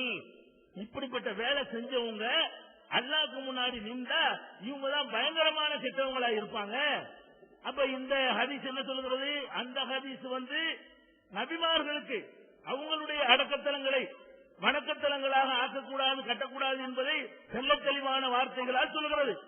இந்த ஹதீஸ் என்ன சொல்கிறது என்று சொன்னால், நபிமார்களா இல்லாம நல்லடியார்களா இருப்பாங்களே, நல்லடியார்கள் அந்த மக்கள் நினைக்குவாங்களே, அந்த மாதிரியான ஒரு ஆளுக்கு கபரை கட்டிட்டாங்கன்னு சொன்னா அவங்க கபர்ல வழிபாட்டு தலத்தை எழுப்பினார்கள் என்று சொன்னால் அவங்கதான் அல்லாஹ்வுடைய படைப்பிலேயே ரொம்ப கெட்டவங்க. கியாமத்தினால மறுமையில சொல்லி வர்றதுனால அது பயங்கரமான தண்டனை இருக்குது என்பது நாங்கள் கபர் தர்கா கட்டக்கூடாது என்பதற்கு எடுத்து வைக்கிற இரண்டாவது ஆதாரம். இதெல்லாம் ஒண்ணு சொல்றேன். இந்த ஒவ்வொரு ஹதீஸும் பல்வேறு ரூட்ல பல்வேறு வார்த்தை மாற்றங்களோட வந்ததெல்லாம் எண்ணி பார்த்தா அது 40க்கு மேல வரும். இதே விஷயம் வெவ்வேறு வார்த்தைகளை கொண்டு சின்ன சின்ன மாறுதலோடு வரும். அதெல்லாம் நான் சொல்லவில்லை. மொத்தத்தில் சாராம்சத்துக்காக ஒண்ணு சொல்றேன். அது மாதிரி இதுல ஒண்ணு சொல்றேன். அதுக்கடுத்து நபிகள் நாயகம் ஸல்லல்லாஹு அலைஹி வஸல்லம் அவங்க வழியாக ஜாபிர் ரலியல்லாஹு அன்ஹு அவர்கள் அறிவிக்கிற செய்தி முதல் சொன்னது புகாரில் இருக்கிறது. நான் இரண்டாவது சாலிகான அடியார்கள் சொன்னேன், அதுவும் சஹீஹ் புகாரில் இருக்கிறது. மூணாவது நான் சொல்லக்கூடியது சஹீஹ் முஸ்லிம் என்ற ஆதாரப்பூர்வமான நூலில் பதிவு செய்யப்பட்டிருக்கிறது. அதுல என்ன இருக்கிறது என்று சொன்னால், நஹா ரசூலுல்லாஹி ஸல்லல்லாஹு அலைஹி வஸல்லம், அல்லாஹ்வுடைய ரசூல் ஸல்லல்லாஹு அலைஹி வஸல்லம் அவர்கள் தடை செய்தார்கள். நஹான தடை செய்கிறது. என்னத்தை தடை செஞ்சாங்க? அய்யுதஸ்ஸல் கப்ரு, அடக்கத்தலம் பூசப்படுவதை தடை செய்தார்கள். கபருக்கு அடக்கத்தலம் அதுல பூசப்படுவதை ரசூல் ஸல்லல்லாஹு அலைஹி வஸல்லம் அவர்கள் தடை செய்தார்கள். வயுகாத அலைஹி, அதன் மீது அமரப்படுவதையும் உட்கார்வதையும் நபிகள் நாயகம் ஸல்லல்லாஹு அலைஹி வஸல்லம் அவர்கள் தடை செய்தார்கள். வயுப்னா அலைஹி, அதன் மீது கட்டிடம் எழுப்புவதையும் நபி ஸல்லல்லாஹு அலைஹி வஸல்லம் அவர்கள் தடை செய்தார்கள். இது ஆதாரபூர்வமான ஹதீஸ். 3 தடை செய்யறாங்க. கபர் இருந்தா அதை பூசவும் கூடாது, அதுல போய் உட்காரவும் கூடாது, அதன் மீது கட்டடம் கட்டவும் கூடாது என்று பெருமானார் ஸல்லல்லாஹு அலைஹி வஸல்லம் அவர்கள் செல்லத் தெளிவான வார்த்தைகளை கொண்டு தடை செய்திருக்கிறார்கள். அப்ப நாம இந்த கருத்தை நிறுவுவதற்காக முதல் முறையாக கருத்தை நிறுவுவதற்காக 3 சான்றுகளை முதலில் எடுத்து வைத்திருக்கிறோம். 3 சான்று என்ன? நபிமார்களுடைய கபர்களை வணக்கத்தலங்களாக ஆக்கியவர்களுக்கு அல்லாஹ்வுடைய சாபம் இருக்கிறது. நல்லடியார்களுடைய கபர்களை வழிபாட்டுத்தலமாக ஆக்கியவர்கள் அல்லாஹ்வுடைய படைப்பிலே மகா கெட்டவர்கள். நபிகள் நாயகம் ஸல்லல்லாஹு அலைஹி வஸல்லம் அவர்கள் 3 காரியங்களை தடை செய்யும் பொழுது அதில் ஒன்றாக குறிப்பிட்டார்கள் கபரின் மீது கட்டடம் கட்டுவதை. இந்த 3ஐயும் நாம் செல்ல தெளிவான சான்றுகளோடு நிறுவி இருக்கிறோம். எதிரணியினர் அல்லாஹ்வின் தூதர் காட்டி தந்த முறையில் தான் ஜியாரத் செய்ய வேண்டும் என்பதும், பொது கபரின் மீது கட்டடம் கட்டக்கூடாது என்பதும், பொது கபர்ல கட்டடம் கட்டக்கூடாதான், வலிமார்கள் கபரில் கட்டடம் கட்டலாம் என்று வேறுபடுத்துறாங்களே, அதுக்கும் உங்க ஆதாரம் சொல்லணும். பொது கபர்ல கட்டக்கூடாதுக்கு என்ன ஆதாரம்? மகான்கள் கபர்ல பெரியார்கள் கபர்ல கட்டலாம் என்பதற்கு என்ன ஆதாரம்? அதையெல்லாம் அவர்கள் நிறுவ வேண்டும். நாங்கள் சொன்னதற்கு பதிலும் சொல்ல வேண்டும் என்று கூறி முடிக்கிறேன்.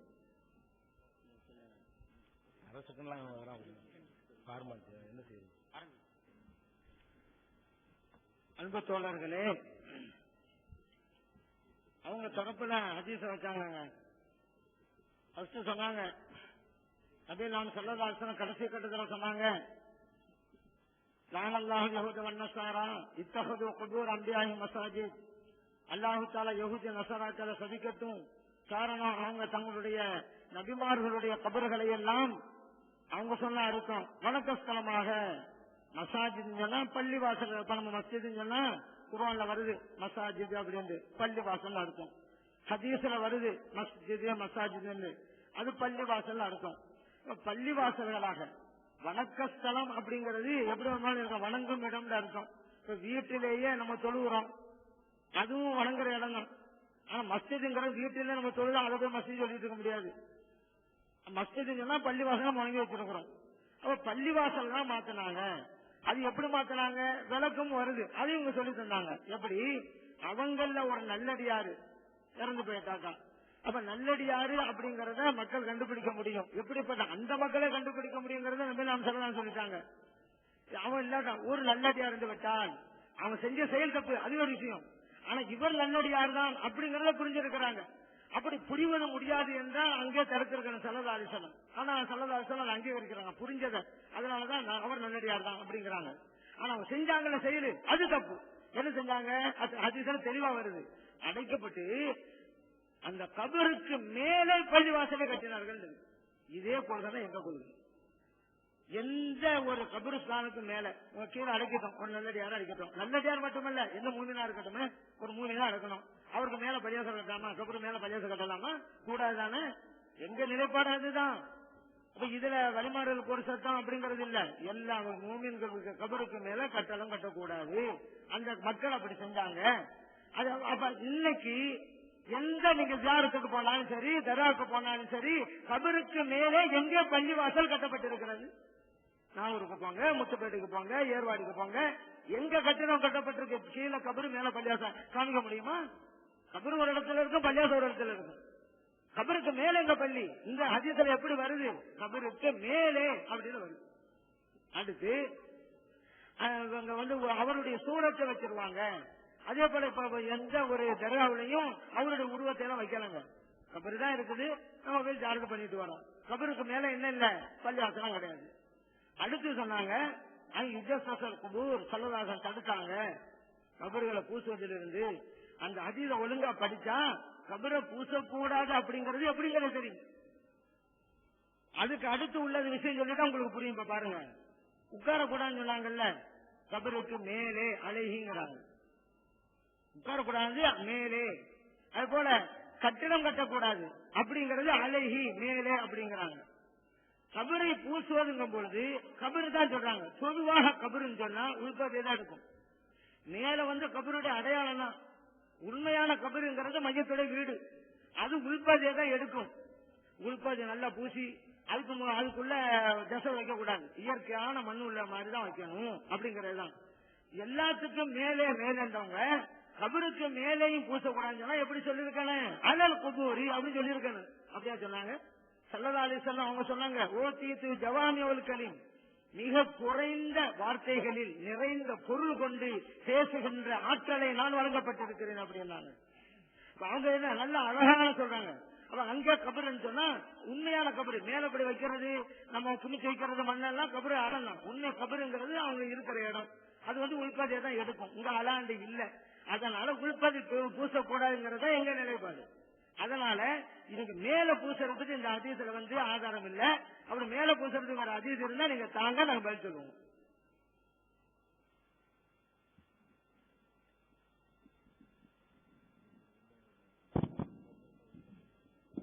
அஸ்ஸலாமு அலைக்கும் வரஹ்மத்துல்லாஹி வபரகாத்துஹு.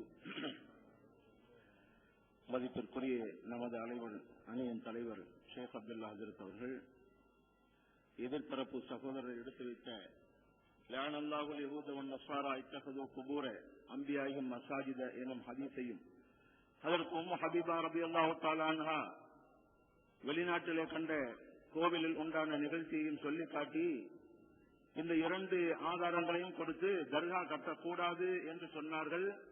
அதற்கும் தர்காவுக்கும் சம்பந்தம் இல்லை, அது மஸ்ஜித் என்று மிக தெளிவாக சொல்லிவிட்டார்கள்.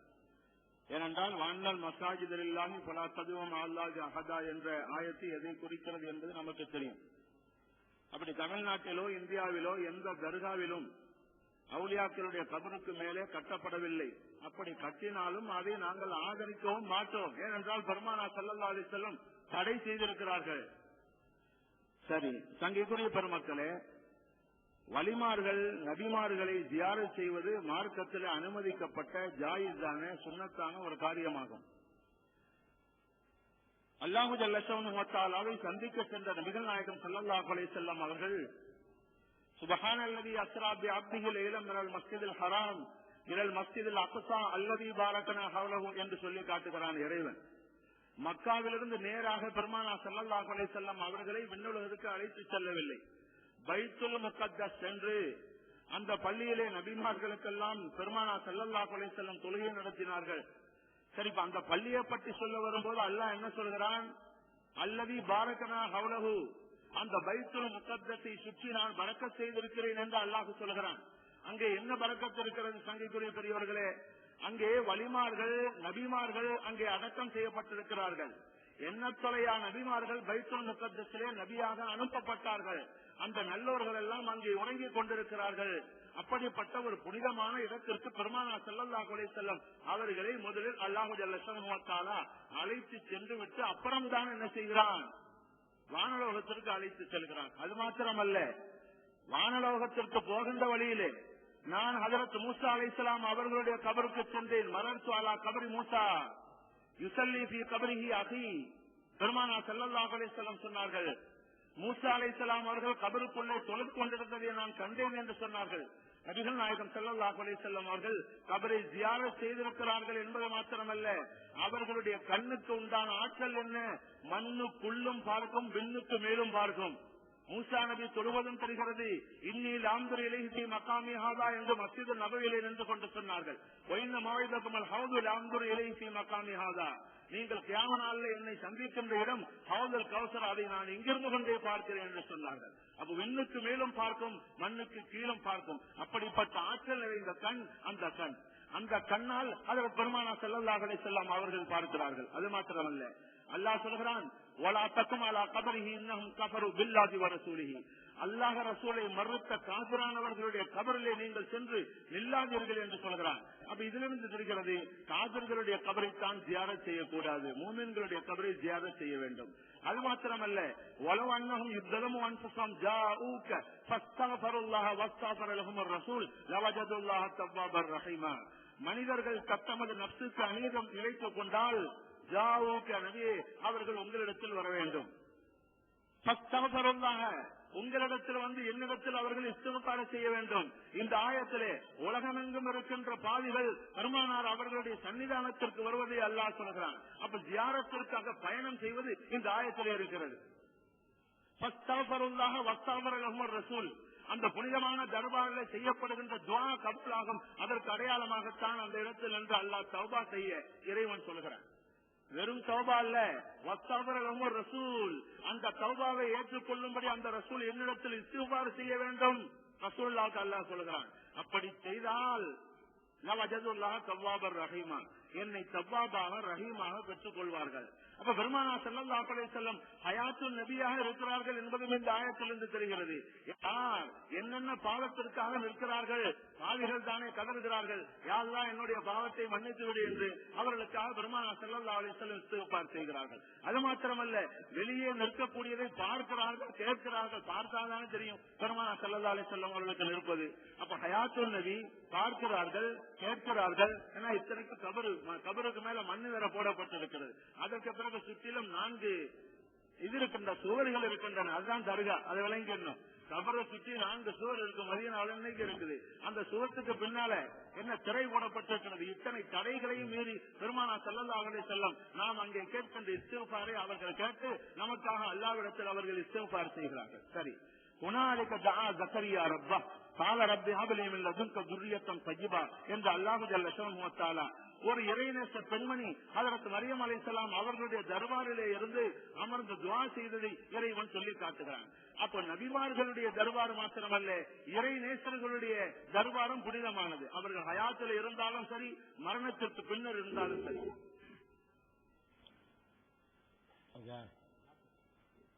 அன்பிற்குரிய சகோதரர்களே, கபரு நபிமார்களுடைய அடக்கத்தலம் உள்பட எதிலையும் வழிபாட்டு தலம் எழுப்பக்கூடாது என்பதற்கு 3 சான்றுகளை முன்வைத்தோம். அதற்கு சில விளக்கங்களை சொல்லியிருக்கிறார்கள். அதைத் தொடர்ந்து வேறு சில குர்ஆன் வசனங்களையும் ஹதீஸ்களையும் சொல்கிறார்கள். அது தர்கா கட்டுவதற்கு உரிய விஷயமே இல்லை. இருந்தாலும் அதுக்கு நம்ம பதில் சொல்லுவோம். முதல் முக்கியமானது எடுத்துக்கொள்வோம். எல்லாத்துக்கும் பதில் சொல்லாமல் இந்த அமர்வு முடியாது இன்ஷா அல்லாஹ். டைம் 10 நிமிஷம் இருக்கிறதுனால இதுல எவ்வளவு சொல்ல முடியுமோ அதான் சொல்ல முடியும். ஆனா கடைசி தொகுப்புறையில் நிறைய சொல்லிக்கலாம். முதலாவதாக நாம என்ன சொன்னோம்னு கேட்டா, நபிமார்களுடைய கபறுகளை மஸ்ஜிதாக ஆக்கி கொண்டார்கள் ஒரு ஹதீஸ். ஒரு ஹதீஸ் நல்லடியார்களுடைய கபறுகளின் மேலே கட்டிடம் கட்டுற வழிபாட்டுத்தலத்தை எழுப்பினார்கள். மேலே என்று ஒண்ணுலதான் வருது. ஒரு அறிவிப்புல வருது, இத்தகது குபூர அம்பியாயிஹிம் மசாஜித. நபிமார்களுடைய கபறுகள் மீது இந்த அறிவிப்புல வரல. நபிமார்களுடைய கபறுகளையே வழிபாட்டு தலமாக ஆக்கி கொண்டார்கள் என்று ஒரு அறிவிப்பு சொன்னேன். நல்லடியார்களுடைய கபறுகளின் மீதுனா மீது அர்த்தம் தான் செஞ்ச மேலேங்கிறது விட்டுங்கிறார். மேலே மீது ரெண்டு ஒண்ணுதான்.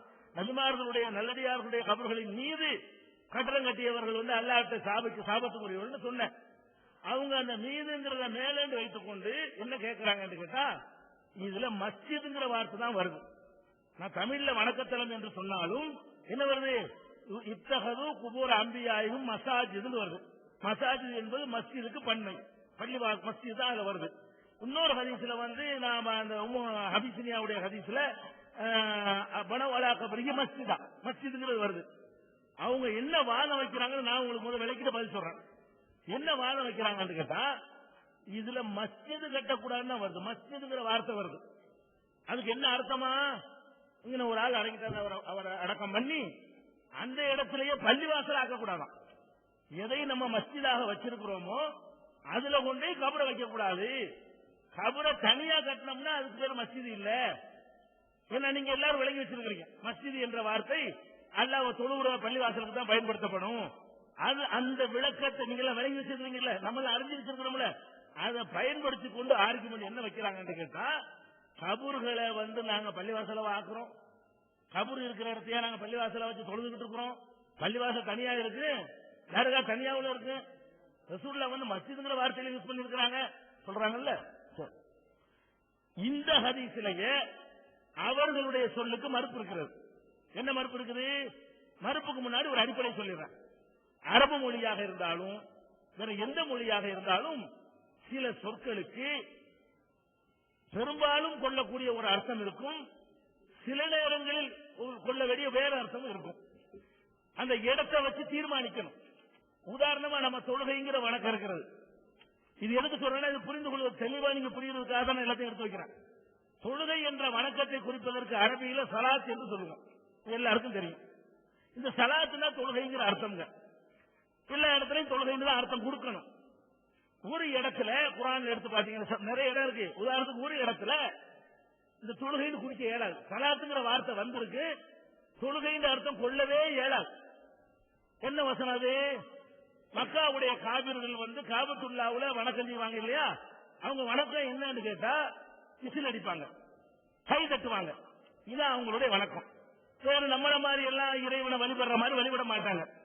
இதை பற்றி அல்லாஹ் குர்ஆன்ல சொல்லும் பொழுது, மாக்கான சலாத்துஹும், அவங்களுடைய சலாத்து எப்படி இருக்கிறது என்றால், எங்கள் பைத்துல்லாவுல காபத்துல்லாவுல இல்லா முகாவும் தஸ்தியா, விசில் அடிப்பதாகவும் கைதட்டுவதாகவும், சீட்டு அடிப்பதாகவும் கைதட்டுவதாகவும் தான் இருக்கிறது. அது அவங்களுடைய தொழுகையும் சலாத்துங்கிற வார்த்தையை போடுறான். அவங்க தொழுகை எப்படி இருக்குன்னு கேட்டா, சீட்டி அடிக்கிறது அவங்களுக்கு தொழுகையா இருக்கிறது, சலாத்தா இருக்கிறது, விசில் அடிக்கிறது தான் சலாத்தா இருக்குங்கிறான். இந்த சலாத்துங்கிற வார்த்தைக்கு நம்ம தொழுகைக்கு விளங்கி வச்சிருக்கிறோமே, அந்த இடத்த கொடுக்க இயலுமா? இயலாது. ஏன் இயலாது?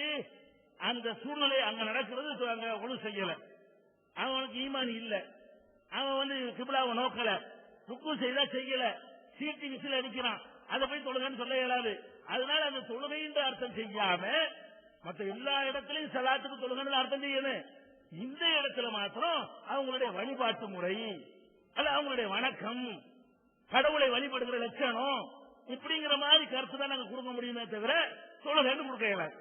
அந்த மாதிரிதான் மஸ்ஜிதுங்கிற வார்த்தை இருக்கு பாருங்க, அது அல்லாஹ்வை நம்ம ருக்கு செய்து சஜ்தா செய்து ஒழு செய்து சப்புல நின்று அத்தையாத்து ஓதி ஓத வேண்டிய குர்ஆன் வசனங்களை ஓதி சலாம் கொடுக்கிறோமே, அதை செய்யற இடத்தை தான் நம்ம எல்லாரும் மஸ்ஜித் விளங்கி இருக்கிறோம் இல்லையா. மஸ்ஜித் அதுதான் மஸ்ஜித். சில இடங்களில் மஸ்ஜித்ங்கிற வார்த்தையை யூஸ் பண்ணப்படும், இந்த மஸ்ஜிதுங்கிற அர்த்தம் கொடுக்கவே முடியாது, கொடுக்கவே இயலாது. அந்த மாதிரி இடத்துல ஒண்ணு என்ன தெரியுமா, நிறைய நான் சொல்லுவேன், எதை இப்ப நம்ம ஆதாரமா காட்டணுமோ அதுவே ஆதாரமா இருக்கிறது. எப்படி சொல்றாங்கல்ல, யகூதிகளும் நசாராக்களும், நல்ல கவனிங்க, நான் சொல்வதை உன்னிப்பாக கவனிக்க வேண்டும். யகூதிகளும் நசாராக்களும் நபிமார்களுடைய கபர்களை மஸ்ஜித் ஆக்கிட்டாங்கன்னு வருது. பள்ளியாசல கட்டினா யகூதி, அப்ப யகூதி தான் மஸ்ஜித் ஆக்கிட்டான்னு வருது. அப்ப யகூதி என்ன பண்ணலாம், நபிமார்கள் அடக்கம் பண்ணி வச்சுக்கிட்டு பாங்கு மோதினார் நியமிச்சு பாங்கு சொல்லி கப்பல நின்று ஒழு செஞ்சு ருக்கு செய்தா செஞ்சு அத்தையாத்தெல்லாம் ஓதி தொழுவுற பள்ளிவாசல கட்டின அர்த்தமா? யகூதி நசாரா கட்டினான ஒண்ணு, அதை மஸ்ஜிதுங்கிறாங்க ரசூலுல்லாஹி சொன்னோம். அப்ப யகூதி நசாரா வந்து இப்ப நம்ம கட்டின மஸ்ஜிதா கட்டலாம்? இந்த ஹதீஸிலேயே மஸ்ஜிதுக்கு அர்த்தம் என்னன்னு விளங்குது. இந்த ஹதீஸில் மஸ்ஜித் என்று போடப்பட்டது தர்காவைத்தான். அந்த அடக்கம் செய்யப்பட்ட இடத்துல அல்லாஹ் வணங்குறதுக்கு பள்ளிவாசல் கட்டுறமே அதை இல்ல, அவன் அல்லாஹ் வணங்குற கட்டள, அவன் இறந்து போனவர்களை நபிமார்களை அடக்கம் செய்து விட்டு அதை மஸ்ஜிதாக்கினான் என்று வருகிறது. இந்த மஸ்ஜிதா ஆக்கியிருப்பான்? நம்ம மஸ்ஜித் நம்ம உம்மத்துக்கு உள்ளதுல அவன் எப்படி மஸ்ஜித் ஆக்கியிருப்பான்? அவன் இந்த முறை அப்ப சொல்லுங்க, யகூதி நசாராக்கள் எல்லாம் தாங்க சொல்லி சப்புல நின்று ஒழு செஞ்சு ருக்கு செய்தா, அது அர்த்தம். அப்ப இந்த அந்த காபத்துல்லாவுல சீட்டு அடிக்கிறது நான் சொன்ன சலாத்துங்கிற வார்த்தை, அதுக்கு எப்படி தொழுகைன்னு அர்த்தம் கொடுக்கிறது பொருந்தவே செய்யாதோ, இந்த இடத்திலே வந்த மஸ்ஜித் என்ற வார்த்தைக்கு நீங்கள் பள்ளிவாசல் என்று அர்த்தம் கொடுத்தால், யகூதி நசாரா அல்லாஹ்வை முறைப்படி வணங்கினான், பள்ளிவாசல் கட்டினான் என்று நீங்கள் சொன்னதாக ஆகும். அதான் அர்த்தம். ஏன்னா யகூதி நசாரா கட்டினதாக சொல்லப்படுகிறது. அப்ப என்ன சொல்ல ரசூலுல்லாஹி ஸல்லல்லாஹு அலைஹி வஸல்லம், யகூதி நசாரா ஆலயத்தை கட்டினான்னு சொல்லல, இத்தஹது குபூர அன்பியாஹிம் மஸாஜித், நபிமார்களுடைய கபர்களை மஸ்ஜிதாக்குனான்னு வருது. நீங்க மஸ்ஜிதுக்கு இப்ப என்ன அர்த்தம் சொல்லி நீங்கள் சமாளிக்கிறீர்களோ, நீங்கள் சொல்லக்கூடாதா, இவர்கள் சமாளிக்கிறார்களோ, அந்த மஸ்ஜித் என்ற அர்த்தத்தை இந்த ஹதீஸுக்கு வச்சு அர்த்தம் செய்யுங்கள். எப்படி அர்த்தம் செய்யணும்? இத்தகது அவர்கள் ஆக்கிக் கொண்டார்கள் குபூர் அம்பியாயி நபிமாருடைய கபரை மசாஜித, நம்ம எல்லாம் சொல்லக்கூடிய ருக்கு செய்தா செய்யக்கூடிய உரு செய்யக்கூடிய சப்புல நிற்கக்கூடிய பாங்கை காமத்து சொல்லக்கூடிய பள்ளிவாசலாக ஆக்கிவிட்டார்கள் அர்த்தம் செய்வீங்களா? இந்த வசனமே, இந்த ஹதீஸ்ல உள்ள வாசகமே வெளியிலிருந்து தேட வேண்டியதில்லை. மஸ்ஜித் என்பது தர்காவைக்கு சொல்லப்படுகிறது, பள்ளிவாசல் சொல்லவே இல்லை. அவன் பள்ளிவாசல் கட்டவில்லை, அவனுக்கு தொலைக்கு சம்பந்தம் இல்லை. நபிமாருடைய கபர்ல வந்து அவன் வந்து தர்கா தான் கட்டினான். அப்ப மஸ்ஜித் என்ற வார்த்தைக்கு தர்காங்கிற அர்த்தமும் இருக்கிறது, சில நேரங்களில், பல நேரங்களில் பள்ளிவாசல் என்ற அர்த்தமும் இருக்கிறது. அந்த அர்த்தம் செய்கிற இடத்தில் தான் அந்த அர்த்தம் செய்ய வேண்டும். அந்த அர்த்தம் இங்க செய்ய இயலுமா, பொருந்துமா? முடிஞ்சு வச்சாக்கதே அவங்க சொன்ன பதில் தான். ஹதீஸ் அவங்களுக்கு தெரிகிறது, ஹதீஸ் அவங்களுக்கு புதுசு இல்ல, இந்த ஹதீஸை தெரிந்து வைத்திருக்கிறார்கள். அதனுடைய அர்த்தத்தை தான் தெரிகிறது, அதனுடைய விளக்கத்தை தான் தெரியல. அவங்க ஊர்ல உள்ள மக்கள் செய்வது எப்படியா நியாயப்படுத்த வேண்டும். சின்ன வயசுல நமக்கு போதிச்சு விட்டார்கள், தர்காவை பார்த்து வளர்ந்து விட்டோம், இவ்வளவு காலமா கண்டிக்காம இருந்து விட்டோம், இப்ப சொன்னா மக்கள் என்ன நினைப்பார்கள் என்கிற தயக்கத்திற்காக என்னத்தையாவது சொல்லி நியாயப்படுத்துவதற்காகத்தான் இந்த மஸ்ஜித் என்ற வியாக்கியானத்தை சொல்லி அவர்கள் நழுவ பார்க்கிறார்கள். தெள்ள தெளிவாக இது நிறுவியிருக்கிறோம். இந்த மீது மேலேங்கிறாங்க பாருங்க, அதுக்கு நான் அப்புறம் வர்றேன். ஒன்னு சொன்ன அச்சுவர் ஆணி வரா பிச்சு போட்டு தர்காவை இடிச்சு தகர்க்கணுங்கிற எண்ணத்துக்கு நீங்க வராமல் நீங்கள் போக மாட்டீர்கள். தெள்ள தெளிவாக சொல்லுகிறோம், இந்த இடத்தில் மஸ்ஜித் என்பது தர்காவைத்தான் குறிக்கிறது, தர்காவைத்தான் குறிக்கிறது என்பதற்கு இது மட்டும் ஆதாரம் இல்லை. மஸ்ஜித் என்ற வார்த்தை தர்காவைத்தான் குறிக்கிறது என்பதற்கு இன்னும் பல ஆதாரங்களை வைத்திருக்கிறோம். ஆமா கேட்டிருந்தோம், அதாவது பொது கபர்ல கட்டணம் கட்டக்கூடாது, வலிமாறு கபர்ல கட்டலான்னு வேறுபடுத்தினீங்களே, அதுக்குரிய ஆதாரம் தாங்காண்டு கட்டணம் தரல, அதுவும் தரல, வேற என்னென்னமோ சொல்றாங்க, அதுக்கு நான் பதில் சொல்லுவேன். டாபிக் சம்பந்தம் இல்லாதனால் தொகுப்பு நான் வச்சுக்கிறேன். கட்டணம் கட்டணும்.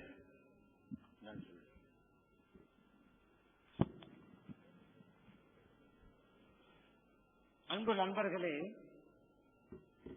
அங்க பள்ளிவாசல் தான் இருக்குது, அந்த ஹதீஸ்ல அப்படிதான் இருக்குது, இன்னொரு ஹதீஸ்ல தான் இப்படி இருக்குது. அதைத்தான் நாங்க சொல்றோம். அந்த ஹதீஸுக்கு விளக்கமா இது இருக்குது அப்படிங்கிறோம். பள்ளிவாசல் கட்டினாங்க தானே இருக்கு, எப்படி கட்டினாங்க இல்ல இல்ல இந்த ஹதீஸ்ல கபர் விளக்கமா வருது. சலாசலம் அந்த ஹதீஸுக்கு விளக்கமா இந்த ஹதீஸ் எடுக்கணும். எப்படி கட்டுனாங்க ஒரு கேள்வி வருதுல, அதுக்குதான் செலவாக சொல்றாங்க. அடக்கம் செய்வாங்க நல்லடியார, அதற்கு மேலே பள்ளிவாசலை கட்டுவாங்க, அப்புறம் ஒரு அவங்களுக்கு ஊழப்பழத்தை எல்லாம் வைப்பாங்க அப்படின்னு சொல்றாங்க. இதற்கு இந்த அந்த ஹதீஸ் விளக்கமாகி போச்சா? அடுத்து பள்ளிவாசல்ல நம்ம பள்ளிவாசலா? அது எப்படி நம்ம பள்ளிவாசல் ஆகும்? அவங்களுக்கு ஒவ்வொரு சமுதாயத்தவரும் அவங்கவுங்க மார்க்க பிரகாரம் அவங்க ஒரு வணக்க செய்வதற்கு இடத்தை அமைப்பாங்க. நம்முடைய மார்க்க பிரகாரம் இப்படி பள்ளிவாசல் கட்டுறோம், அவங்களுடைய மார்க்க பிரகாரம் ஒரு இடத்தை வச்சிருப்பாங்க, அதுதான் அவங்களுக்கு பள்ளிவாசல். அரபு மொழியில அவங்க ஒரு வணங்குவதற்கான ஒரு இடத்தை தேர்ந்தெடுத்தாலும் அது மஸ்ஜிது தான். அதுக்கு ஒரு வார்த்தை என்ன சொல்றது? அவங்க இதுக்கு முன்னால அவங்கள மார்க்க பிரகாரம் ஒரு பள்ளிவாசல் அமைக்கிறாங்க, ஒரு வணங்குற இடத்தை அமைக்கிறாங்க. அரபு மொழியா மஸ்ஜித் தான் சொல்லணும், ஆனா வித்தியாசம் இருக்கும். அந்த மஸ்ஜித் வேற, நம்ம மஸ்ஜித் வேற. எப்படி அவங்க சொன்னாங்கல்ல சலாத்து, அந்த மாதிரி தான் நம்முடைய சலாத்து. என்ன சஜா செய்யறது, ருக்கு செய்யறது, அது சலாத்து தான். இது நம்முடைய சலாத்து. அவங்களுடைய சலாத்து என்ன? அதான் சீட்டு அடிக்கிறது, விசில் அடிக்கிறது. வித்தியாசப்படுதுல, அந்த ரெண்டுக்கும் சலாத்து தான், வித்தியாசம் வேற. அவங்களுடைய சலாத்துங்கிறது அது, நம்முடைய செலவாத்துங்கிறது ருக்கு செய்யறது, சஜி செய்யறது. அந்த மாதிரி அவங்க மார்க்க பிரகாரம் இறைவனை வணங்க ஒரு இடத்தை அமைச்சா அது அவங்களுக்கு மஸ்ஜித். நம்ம இறைவனை வணங்க ஒரு இடத்தை அமைச்சா நமக்கு இது மஸ்ஜித். அவ்வளவுதான். அவங்க செயல்பாட்டு பிரகாரம் அவங்க செய்வாங்க, நம்முடைய முறைப்படாத நம்ம செய்வோம். அத ரெண்டுக்கும் மஸ்ஜித் தான் பேரு.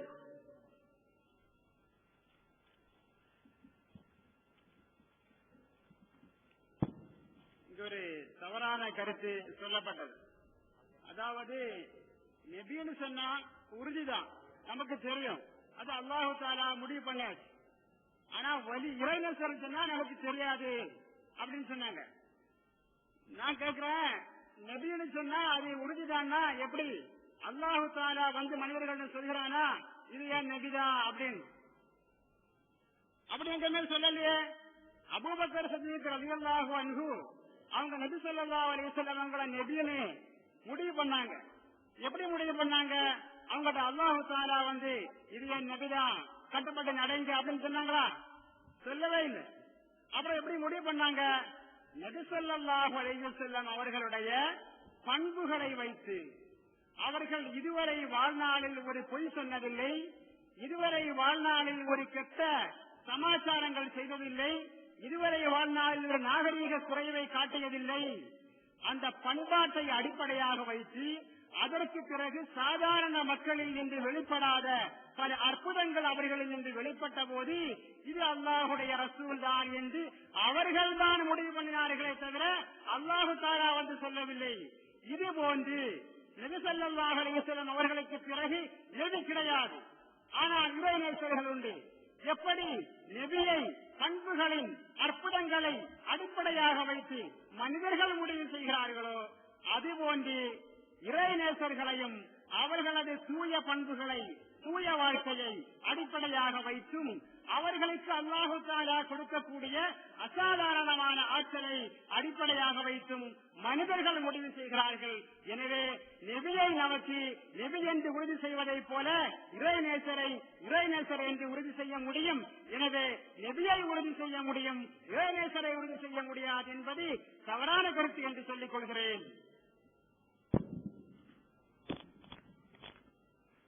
அஸ்ஸலாமு அலைக்கும். சங்கைக்குரிய பெரியவர்களே, இப்ப வலியுல்லா என்றால் யாரு? அது ஒரு சகோதரர் முதல்ல பேசும்போது வச்சாங்க, அவுலியான்னா யாரு அப்படின்னு. பெருமானார் ஸல்லல்லாஹு அலைஹி வஸல்லம் அவர்களுடைய காலத்தில் ஒரு ஜனாசா போச்சு. ரசூலுல்லாஹி ஸல்லல்லாஹு அலைஹி வஸல்லம் சஹாபாக்கள் புகழ்ந்த போது வஜபத்துன்னு சொன்னாங்க. இன்னொரு ஜனாசா போகும்போது மட்ட பையன்னாங்க, வஜபத்துன்னு சொன்னாங்க. ரெண்டுக்குமே வஜபத்துனா என்ன யார சொல்லலாம் கேட்கும்போது, முதல்ல உள்ளவங்க நீங்க புகழ்ந்தீங்க, ரெண்டாவது உள்ளவங்க எழுந்தீங்க, அவருக்கு சொர்க்கம் வான்சும் ஷோதாவுல்லாஹி ஃபில் அர்த், பூமியிலே நீங்கள் அல்லாஹ்வின் சாட்சியாளர்கள் சொன்னாங்க. அப்ப நீங்க சொல்றத வச்சு தீர்ப்பு எழுதப்படுது, அது அல்லாஹ் தஆலா செய்றான், நீங்கள் சாட்சி. இன்னொரு ரிவாயத்துல வருது, அல் முஃமினூன ஷுஹதாஉல்லாஹ், அதுவும் புகாரி தான். மூமின்கள் எல்லோரும் அல்லாஹ்வின் சாட்சியாளர்கள். இது அல்லாஹ்வே குர்ஆன்ல சொல்றான், லித்தகூனு ஷுஹதா அலன்னாஸ், ஜனங்களுக்கு நீங்கள் சாட்சி என்று. மூமின்கள் யாருடைய பண்புகளை, குணநலன்களை, அவர்களுடைய வாழ்க்கை வரலாற்றை ஆய்வு செய்து, இவர் பொய்யர் அல்ல, பித்தலாட்டக்காரர் அல்ல, இவர் முன்னுக்கு பின் முரணாக பேசக்கூடியவர் அல்ல, இவர் நல்லவர், உயர்ந்தவர் என்று ஏகோபித்த முடிவிலே மூமின்கள் யாரை சொல்கிறார்களோ அவர்கள் நல்லவர்கள் தான் அல்லாஹ்விடத்திலே. இப்ப நல்லவர்கள் என்று என்ன வஹியா வரும்? சங்கைக்குரிய பெருமக்களே, அல்லாஹ் சொல்கிறான், அலா இப்ன அவுலியா அல்லாஹ் அகௌஃபுன் அலைஹிம் வலஹும் யஹ்சனூன் என்று. அப்ப அவுலியாக்கள் என்று ஒரு வகை இருக்கிறார்கள். அப்ப அந்த அவுலியாக்கள் யாருன்னே தெரியாதா அல்லாஹு ஜல்ல ஷஅனுஹு வ தஆலா அப்படி சுட்டி காட்டி இருப்பானா? சங்கைக்குரிய பெரியவர்களே, இப்ப அவுலியாக்கள் என்பதற்கு மேலும் என்ன ஆதாரம்? அல்லாஹ் குர்ஆன்ல சொல்கிறான் பாருங்க, லித்தகுன ஷுஹதா அலன்னா சொல்லிவிட்டேன். இந்த புகாரி ஷரீஃபிலே இன்னொரு ஹதீஸ் வருகிறது. இறைவன் ஒருவரை விரும்பிவிட்டால் ஜிப்ரீல் அலைஹிஸ்ஸலாம் அவர்களை அழைத்து சொல்கிறான், ஜிப்ரீலே இன்னல்லாஹ் யுஹிப்பு ஃபுலானன் ஃபஅஹ்பிபஹு, நான் இவரை நேசிக்கிறேன், நீங்களும் நேசியுங்கள் என்று சொல்கிறார். அல்லாஹ் சொல்கிறான். உடனே ஃபைனாதி ஜிப்ரீல் ஃபி அஹ்லி ஸமா, வானத்திலே உண்டான எல்லா மலக்குகளுக்கும் ஜிப்ரீல் சொல்கிறார், இன்னல்லாஹ் யுஹிப்பு ஃபுலானன் ஃபஅஹ்பிபஹு, அல்லாஹ் இவரை நேசிக்கிறான், நீங்கள் எல்லோரும் இவரை நேசியுங்கள் என்று ஹஜ்ரத் ஜிப்ரீல் அலைஹிஸ்ஸலாம் சொல்கிறார்கள். ஃபயுஹிப்புஹு அஹ்லு ஸமா, மலக்குகள் எல்லோரும் அந்த முதல் நேசிக்க தொடங்குகிறார்கள். சும்ம யூதா லஹுல் கபூல் ஃபில் அர்தி, இதற்கு பிறகு அவர் உண்மையிலேயே இறைநேசர் என்பதற்கு ஒப்புதல் பூமியிலே ஏற்பட்டு போகிறது என்று பெருமானார் ஸல்லல்லாஹு அலைஹி வஸல்லம் சொல்கிறார்கள். பூமியிலே சொல்வதுதான் மூமின்கள்.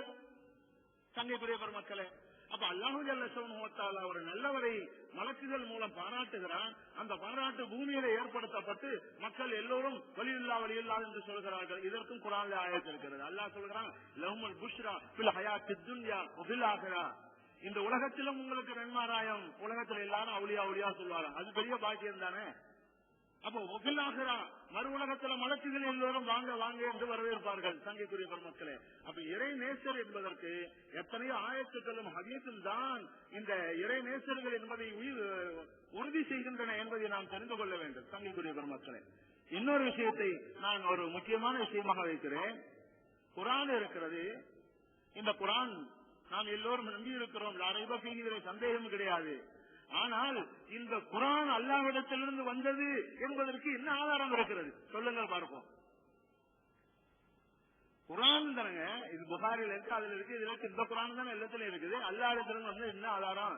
இஜ்மா தான். எனக்கு எங்க அப்பா அம்மா சொன்னாங்க, நண்பர்கள் சொன்னாங்க, அவங்களுக்கு அவங்க அப்பா சொன்னாங்க, நண்பர்கள் சொன்னாங்க. அந்த குர்ஆன் ஒரு புள்ளி கூட மாறாம இருக்கிறது. சங்கைக்குரிய பெருமக்களே, இதையெல்லாம் நாம் பார்க்கிறோம், ஆய்வுகிறோம். முஸ்லிம்கள் எல்லோரும் அதை குர்ஆன் என்று சொல்லுகிறார்கள். இதுதான் குர்ஆன். இந்த குர்ஆன்ல ஒரு ஆயத்தையாவது சஹீஹ் தைஃப்னு சொல்ல முடியுமா? அப்ப ஏகோபித்த அடிப்படையில் மூமின்கள் குர்ஆன் என்று சொல்கிறார்கள், அதை நம்புகிறோம். அதுபோல கௌசுல் ஆலம் அவர்களை 900 ஆண்டுகளாக வலியுல்லா என்ற மக்கள் சொல்கிறார்கள். பாஷா நாயகம் அவர்களை 400 ஆண்டுகளாக சொல்கிறார்கள். கோட்டாறு மகான் ஞானப்பா அவர்களை 200 ஆண்டுகளாக வலியுல்லா என்று சொல்கிறார்கள். இப்படி எல்லா வழியாக்களையும் மூமின்களுடைய நாளிலே அல்லாஹ் ஜல்ல ஷஅனுஹு வ தஆலா அந்த பட்டத்தை இறைவன் ஏற்படுத்தி விடுகிறான். காரணம் லஹுமுல் புஷ்ரா ஃபில் ஹயாத்தித் துன்யா என்று அல்லாஹ் சொன்னதனால். இன்னொரு விஷயம் நான் சொன்னேன், ஹுனாலிக தஆ ஜக்கரியா ரப்பா, மரியம் அலைஹிஸ்ஸலாம் அவங்களுடைய தர்பாரில் இருந்து ஹஜ்ரத் ஜக்கரியா அலைஹிஸ்ஸலாம் துஆ செய்தார்கள். மரியம் அவர்கள் ஒரு இறைநேசர் பெண்மணி, அவ்வளவுதான், வலியத்துல்லா. இது இறைநேசர்களுடைய தர்பாருக்கு மாத்திரம் உயர்வல்ல, அவர்கள் வாழுகிற ஊருடைய எல்லைக்கும் கூட சிறப்பு இருக்கிறது. அல்லாஹ் குர்ஆன்ல சொல்றான், ஒய்து குல்லதுகுலு உதுகுலுல் பாபு சுஜ்ஜதன் வகூலு ஹித்தத்துன் நஃபர் லக்கும் கதாயாக்கும். மூசா அலைஹிஸ்ஸலாம் அவர்களுடைய கூட்டத்தார்களை பார்த்து அல்லாஹ் சொன்னான், நீங்கள் பைத்துல் முகத்தஸிற்கு போங்க. அப்படி போகும்போது அந்த ஊருடைய எல்லையிலே அந்த வாசலிலே நுழையும் போது சஜதா செய்தவர்களாக எனக்கு, மேலும் நீங்கள் தௌபா செய்தவர்களாக, எப்படி ஹெத்தத்துன் இறைவா எங்களுடைய பாவத்தை எல்லாம் மன்னித்து விடு என்று துஆ செய்தவர்களாக. அப்ப இந்த ஆயத்திலிருந்து தெரிகிறது, நல்லோர்கள் வாழுகின்ற ஊருடைய எல்லைக்கும் சிறப்பு இருக்கிறது. அந்த எல்லைக்குள்ளே நுழையும் போது ஓதுகின்ற துஆவையும் நான் விரைவாக கபூல் செய்கிறேன் என்ற கருத்தை அல்லாஹ் உள்ள வச்சிருக்கிறான். அதனால்தான் நல்லோர்களுடைய தர்பாருக்கு நீங்க போகும்போதே துஆ செய்யுங்கள் என்று அல்லாஹ் ஜல்ல ஷஅனுஹு வ தஆலா சொல்கிறான். அப்போ நபிமார்களுடைய தர்பாரும் உயர்வானதுதான், வலிமார்களுடைய தர்பாரும் உயர்வானதுதான்.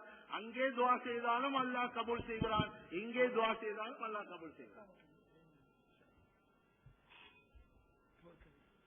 அஸ்ஸலாமு அலைக்கும் வரஹ்மத்துல்லாஹி தஆலா வ பரகாத்துஹு.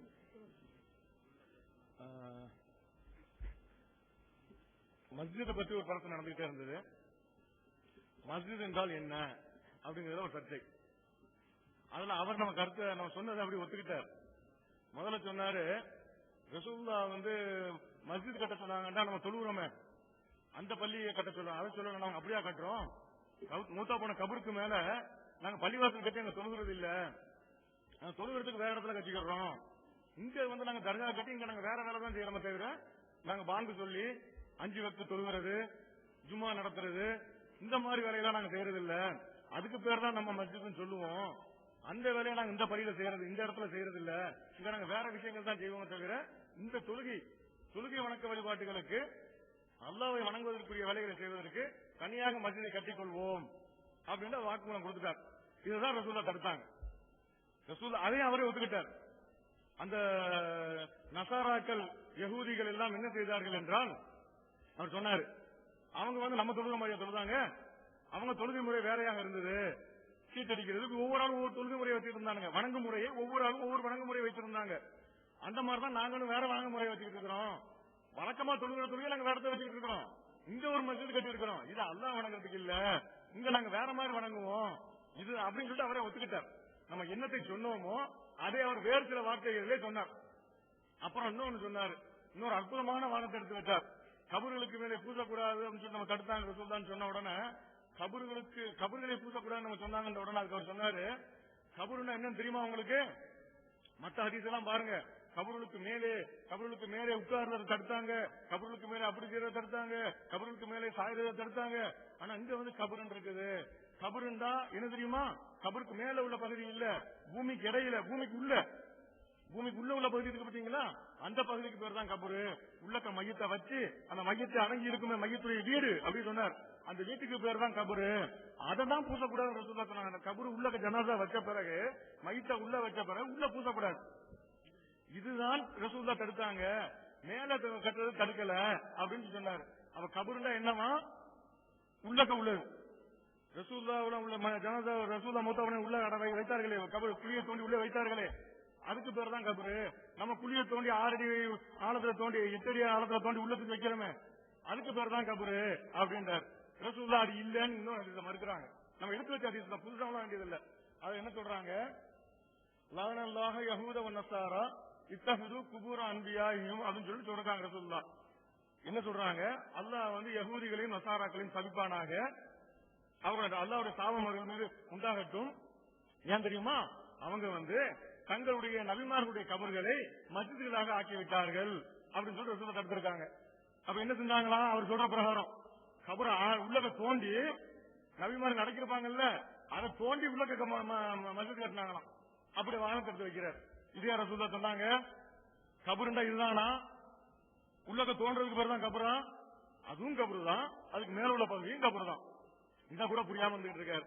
அப்புறம் இன்னொருத்தர் சகோதரர் சொன்னாரு, அவர் என்ன சொல்லிட்டு இருந்தாருன்னா, அல்லாஹ் ஒருத்தரை நேசித்தவுடன் ஜிப்ரீலை கூப்பிட்டு நான் இவரை நேசிக்கிறேன் நீனும் நேசின்னு சொல்லிடுவானா. சொன்னவன அவர் வானவத்தில் உள்ள சபையை கூப்பிட்டு அங்கேயும் அறிவிச்சிருவாங்களாம். அப்புறம் அந்த செய்தி உலகத்தில் உள்ளவங்களுக்கு எல்லாம் தெரிஞ்ச உடனே மக்கள் எல்லாம் சொல்லுவாங்களாம். மக்கள் யார் தெரியுமா? மூமின்கள்லாம் சேர்ந்து ஒரு முடிவெடுத்த உடனே அவங்க அவுலியாவாயிடுறாங்க அப்படின்றாங்க. அதான் நேற்று நாங்க கேட்டோம், நீங்க எல்லாம் ஒரு 10-15 பேர் சேர்ந்து முடிவெடுத்து வச்சிருக்கீங்களே, அவர் என்னென்ன செஞ்சாரு? அவர் ஒரு அவுலியாவா? அதான் நான் கேட்டுக்கிட்டு இருந்தேன். குளத்துக்கார செய்தி, கரைவுற செய்தி, உங்களுடைய கரைவுற செய்தி, பலான சைட் அடிக்கிற செய்தி என்ன சொல்லி காட்டினாம, அந்த செய்தியை செய்யறவர் தான் அவுலியா. நீங்க முடிவெடுத்து வச்சிருக்கீங்க, இப்படிதான் நீங்க தெரிஞ்சுக்கிறீங்களா? சரி, அப்படிதான் வச்சுக்கிறீங்க. மூமின்கள் எல்லாம் சேர்ந்து முடிவெடுத்தா எத்தனை மூமின்கள் சேரணும்? ஒரு 10 பேர் சேர்ந்து முடிவெடுத்தா அவுலியாவா? 20 பேர் சேர்ந்துட்டு தான் அவுலியாவா? இல்ல 50 பேர் சேரணுமா? எத்தனை பேர் சேர்ந்து முடிவெடுக்கணும்? இல்ல 3 பேர் சேர்ந்துகிட்டு ஒரு ஆள் அவுலியான்னு சொல்லிட்டு அவர் அவுலியா போயிடுவாரா? எத்தனை பேர் சேர்ந்து முடிவெடுத்தால் ஒருவர் அவுலியாவாக கருதப்படுவார், அவர் அல்லாஹ்வுடைய நேசராக கருதப்படுவார் என்ற கேள்விக்கு அவர்கள் குர்ஆனில் இருந்தும் ஹதீஸில் இருந்தும் நேரடியான ஆதாரத்தை தர வேண்டும். ஒருத்தர் மட்டும் சொன்னா போதுனாவது காட்டணும். மூமின்கள் எல்லாம் சேர்ந்துதான் முடிவெடுக்கணும்ன்றாரு. எத்தனை மூமின்கள்? நாங்கெல்லாம் மூமின்கள் தான், மக்கள் உள்ளவர்கள் மூமின்கள் தான். அவங்க நாகூர் ஆண்டவர் அவுலியாவை ஏத்துக்கலையே, ஷாகு நமீத ஏரடியில் இருக்கிற அவுலியாவை ஏத்துக்கலையே. அப்ப எத்தனை மூமின்கள் ஏற்றுக்கொள்ள வேண்டும்? அந்த எண்ணிக்கையை அவர் கணக்கு தர வேண்டியிருக்கும். அப்புறம் இன்னொரு கேள்வியும் கேட்டிருந்தோம், இன்னும் பதில் சொல்லவே இல்லை. என்னன்னு கேட்டா அவங்க சொல்றாங்க, பொது கபரின் மீது கட்டடம் கட்டக்கூடாது என்பதும் வலிமார்களின் கட்டடம் கட்டலாம் என்பதும் அவர்கள் நிலை அப்படின்னு சொல்லிருக்கிறாங்க. இப்ப நாங்க அவங்கள்ட்ட கேட்டோம், பொது கபரின் மீது கட்டடம் கட்டக்கூடாது என்பதற்கு நீங்கள் ஆதாரம் தாங்கள் அப்படின்றோம். இதுவரைக்கும் ஆதாரம் தரவில்லை. அன்பிற்குரிய சகோதரர்களே, ஒரு தலைப்பை பற்றி நம்ம விவாதித்துக் கொண்டிருக்கிறோம். இந்த தலைப்புல முதலாவது சொல்லப்படுறது என்னன்னு கேட்டா, கபரின் மீது கட்டடம் கட்டுவது, கபருக்கு மேல கட்டடம் கட்டுவது, கபரை சுத்தி கட்டடம் கட்டுவது என்பதுதான் அதுல உள்ள தலைப்புங்க. அதை விவாதித்துக் கொண்டிருக்கும் பொழுது அதுக்கு ஆதாரம் இருந்தா டப்புன்னு எடுத்து போடணும் இல்லையா? அழகான நேரங்களை எல்லாம் என்ன செஞ்சிட்டு இருக்காங்க தெரியுமா? மூசா நபி கபூர்ல சொல்வதே ரசூலுல்லாஹ் பார்த்தாங்க, அதனால கபூர் கட்டலாமா? டாபிக் என்ன? மூசா அதாவது என்னென்ன நேரத்தை கடத்துறாங்க, விஷயம் இல்லைன்ற உடனே எப்படியாவது அந்த 9 ஆள் வரைக்கும் கடத்துறதுக்காக வேண்டி எவ்வளவு பொண்ணான நேரம் 10 எடுத்து நாங்க உட்கார்ந்துட்டு இருக்கிறோம். என்ன செய்யறாங்க? மூசா நபி கபூர்ல தொழுதார்களே, பார்த்தார்களே ரசூலுல்லாஹ். நம்ம கபூர்ல தொழுவதில் பார்த்தா என்ன அர்த்தம்? கபூர் கட்டலாம் அர்த்தமா? கபூர் கட்டலாம் என்பதற்கு ஆதாரம் கொண்டு வாங்க. தர்கா கட்டலாம் என்பதற்கு ஆதாரத்தை தாங்க. கூட நாங்க ஒரு ஆதாரம் சொல்லிட்டோம். மஸ்ஜிதுக்கு விளக்கம் சொன்னீங்க, என்ன மக்களுக்கு தெளிவா தெரிஞ்சு போச்சு. சர்ச்சை ஆலயங்கள்லாம் அல்லாஹ் வணங்குற இடம்ங்கிறாங்க. யார வணங்குறாங்க உங்களுக்கு எல்லாம் தெரியும். அல்லாஹ் வணங்கல, மேரிய வணங்குறாங்க, ஏசுநாதர் வணங்குறாங்க. அவங்களுடைய ஆலயம் எல்லாம் பள்ளிவாசல். அப்ப அவங்க அங்க நல்லடியார்களை தான் வணங்குறாங்க. அப்ப அதெல்லாம் பள்ளிவாசல் சொல்லலாம் அப்படிங்கிறாங்க. அல்லாஹ்வுடைய ரசூல் இந்த இடத்துல மஸ்ஜித் என்று பயன்படுத்தியது அந்த நல்லடியார்களையே வணங்குவதற்காக கட்டப்படுற தர்கா. அதைத்தான் சொன்னாங்க. தர்கா என்பது யகூதி நசாரா கலாச்சாரம், இஸ்லாத்துல உள்ளது இல்லவே இல்லை அப்படின்னு நாங்க தெல்ல தெளிவாக காட்டி இருக்கிறோம். அதுக்கு பதிலும் சொல்லல. சரி, அவங்க சைட்ல இருந்து பொது கபர் கட்டக்கூடாது, அந்த கபர் கட்டலாம்னு சொல்றாங்க இல்லையா? இந்த ஆதாரத்தால் பொது கபர் கட்டக்கூடாது, இந்த ஆதாரத்திற்கு அதை கட்டணும்னு சொல்லணுமா இல்லையா? அதை விட்டுப்புட்டு பதில் சொல்வதற்கே இல்லாத அளவுக்கு ஆதாரம் என்னது? சல்லி மூசா நபி அவர்கள் கபர்ல தொழுதார்கள், அதனால கபர் கட்டலாம். அதை பாருங்க பாயிண்ட். அதே மாதிரி ரசூலுல்லாஹ் அல்லாஹ் சொல்கிறார், வலா தக்கும் அலா கபரிஹி, அவருடைய கபரின் மீது நிக்காத, முனாஃபிக்குடைய கபரின் மீது நிக்காதன்றான். இதுல இருந்து முனாஃபிக் கபரை ஜியாரத் செய்யக்கூடாதுன்னு தெரிகிறது. இதான் டாபிக். முனாஃபிக் கபரை ஜியாரத் செய்யலாமா இல்லையா நாங்க பேசிட்டு இருக்கிறோம். இது எதுக்கு? இதுக்கும் இப்ப கபர்ல கட்டடம் கட்டுறதுக்கு என்ன சம்பந்தம்? அதுக்கு ஆதாரம் கிடையாது. அதுக்கு எடுத்து என்ன வழக்கமா இப்பவும் பயங்காட்டுறது சொல்லுவாங்கல்ல, ஓ இன்னும் ஒளியா அல்லாஹி லாஹோபுன் அலைஹிம் வலாஹும் யஹ்சனூன். இதுல கபர் கட்டலாம் நடக்குமா? அல்லாஹ்வுடைய நேசர்களுக்கு பயமும் இல்ல, கவலையும் இல்லைன்னா இல்லாம இருந்துட்டு போறாங்க. அது எதுக்கு அல்லாஹ் சொல்றான்? அவுளியாண்டு ஒரு ஜாதியே கிடையாதுங்க. இறை நேசரா எல்லாரும் ஆவணுங்கிறது அல்லாஹ் சொல்றான், கொண்டாடுவதற்கு சொல்லல. அல்லாஹ்வுடைய நேசருக்கு பயமும் கவலை இல்ல. அல்லாஹ்வுடைய நேசர்கள் யாரு? அல்லதீன ஆமனு கானு யத்தகூன். யாருக்கு ஈமான் இருக்கோ தக்வா இருக்கோ அவங்க தான் அவுளியா. அதனால ஈமான் தக்வாவோட எல்லாரும் நடந்துக்கிறங்க, எல்லாரும் அவுளியாவை ஆகிக்கிறங்க, எல்லாரும் பயமும் கவலை இல்லாம போயிருங்க அப்படிங்கிறதுக்கு அல்லாஹ் அதை சொல்றானே தவிர கொண்டாடுவதற்காக சொல்றான். சரி, கொண்டாட சொல்றேன், கபர் கட்டலான்னு வருமா? அதனால அல்லாஹ்வுடைய நேசர்களுக்கு பயமும் இல்லை, கவலை இல்லைங்கிற அந்த வார்த்தையில நேரடியாகவோ மறைமுகமாகவோ தர்கா கட்டலாம்னு அர்த்தம் வருது நீங்க நினைக்கிறீங்களா? நெஞ்சு தொட்டு வைக்கிறீங்களா? எவ்வளவு பெரிய காலகாலமா இருக்கு நியாயப்படுத்துறதுக்கு உட்கார்ந்து இருக்கிறோம். அதுக்கு தான் நீங்க இந்த தலைப்பை தேர்ந்தெடுத்து உட்கார்ந்து இருக்கிறீங்க. அதுக்கு பொட்டு ஆதாரத்தை அள்ளி போடுவீங்களா?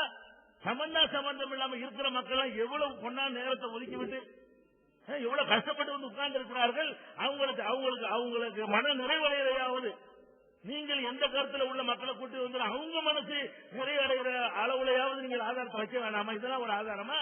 அதுக்கப்புறம் என்ன அல்லாஹ் சொல்றான், வஸ்தக்பிருல்லாஹ வலவ் அன்னஹும் இல்லலமும் அன்ஃபுஸஹும் ஜாவூக வஸ்தக்பிருல்லாஹ வஸ்தக்பர லஹுமுர் ரசூல் லவஜதுல்லாஹ தவ்வாபர் ரஹீமா. ஒரு மனிதன் தப்பு செய்துவிட்டு அவர்கள் உம்மிடத்திலே நபியை உம்மிடத்திலே அல்லாஹ்விடத்தில் அவங்க தௌபா செய்து அவங்களுக்காக நபியும் பாவ மன்னிப்பு தேடினால் அல்லாஹ் மன்னிப்பான். அதனால கபர் கட்டலான்னு வருமா? இதுக்கு என்ன அர்த்தம் தான் வர்றேன்? ரசூலுல்லாஹ் ஹயாத் நபின்னு தெரியுதான். இப்ப வேணாலும் நமக்காக பாவ மன்னிப்பு தேடிட்டு இருக்கிறாங்களாம்.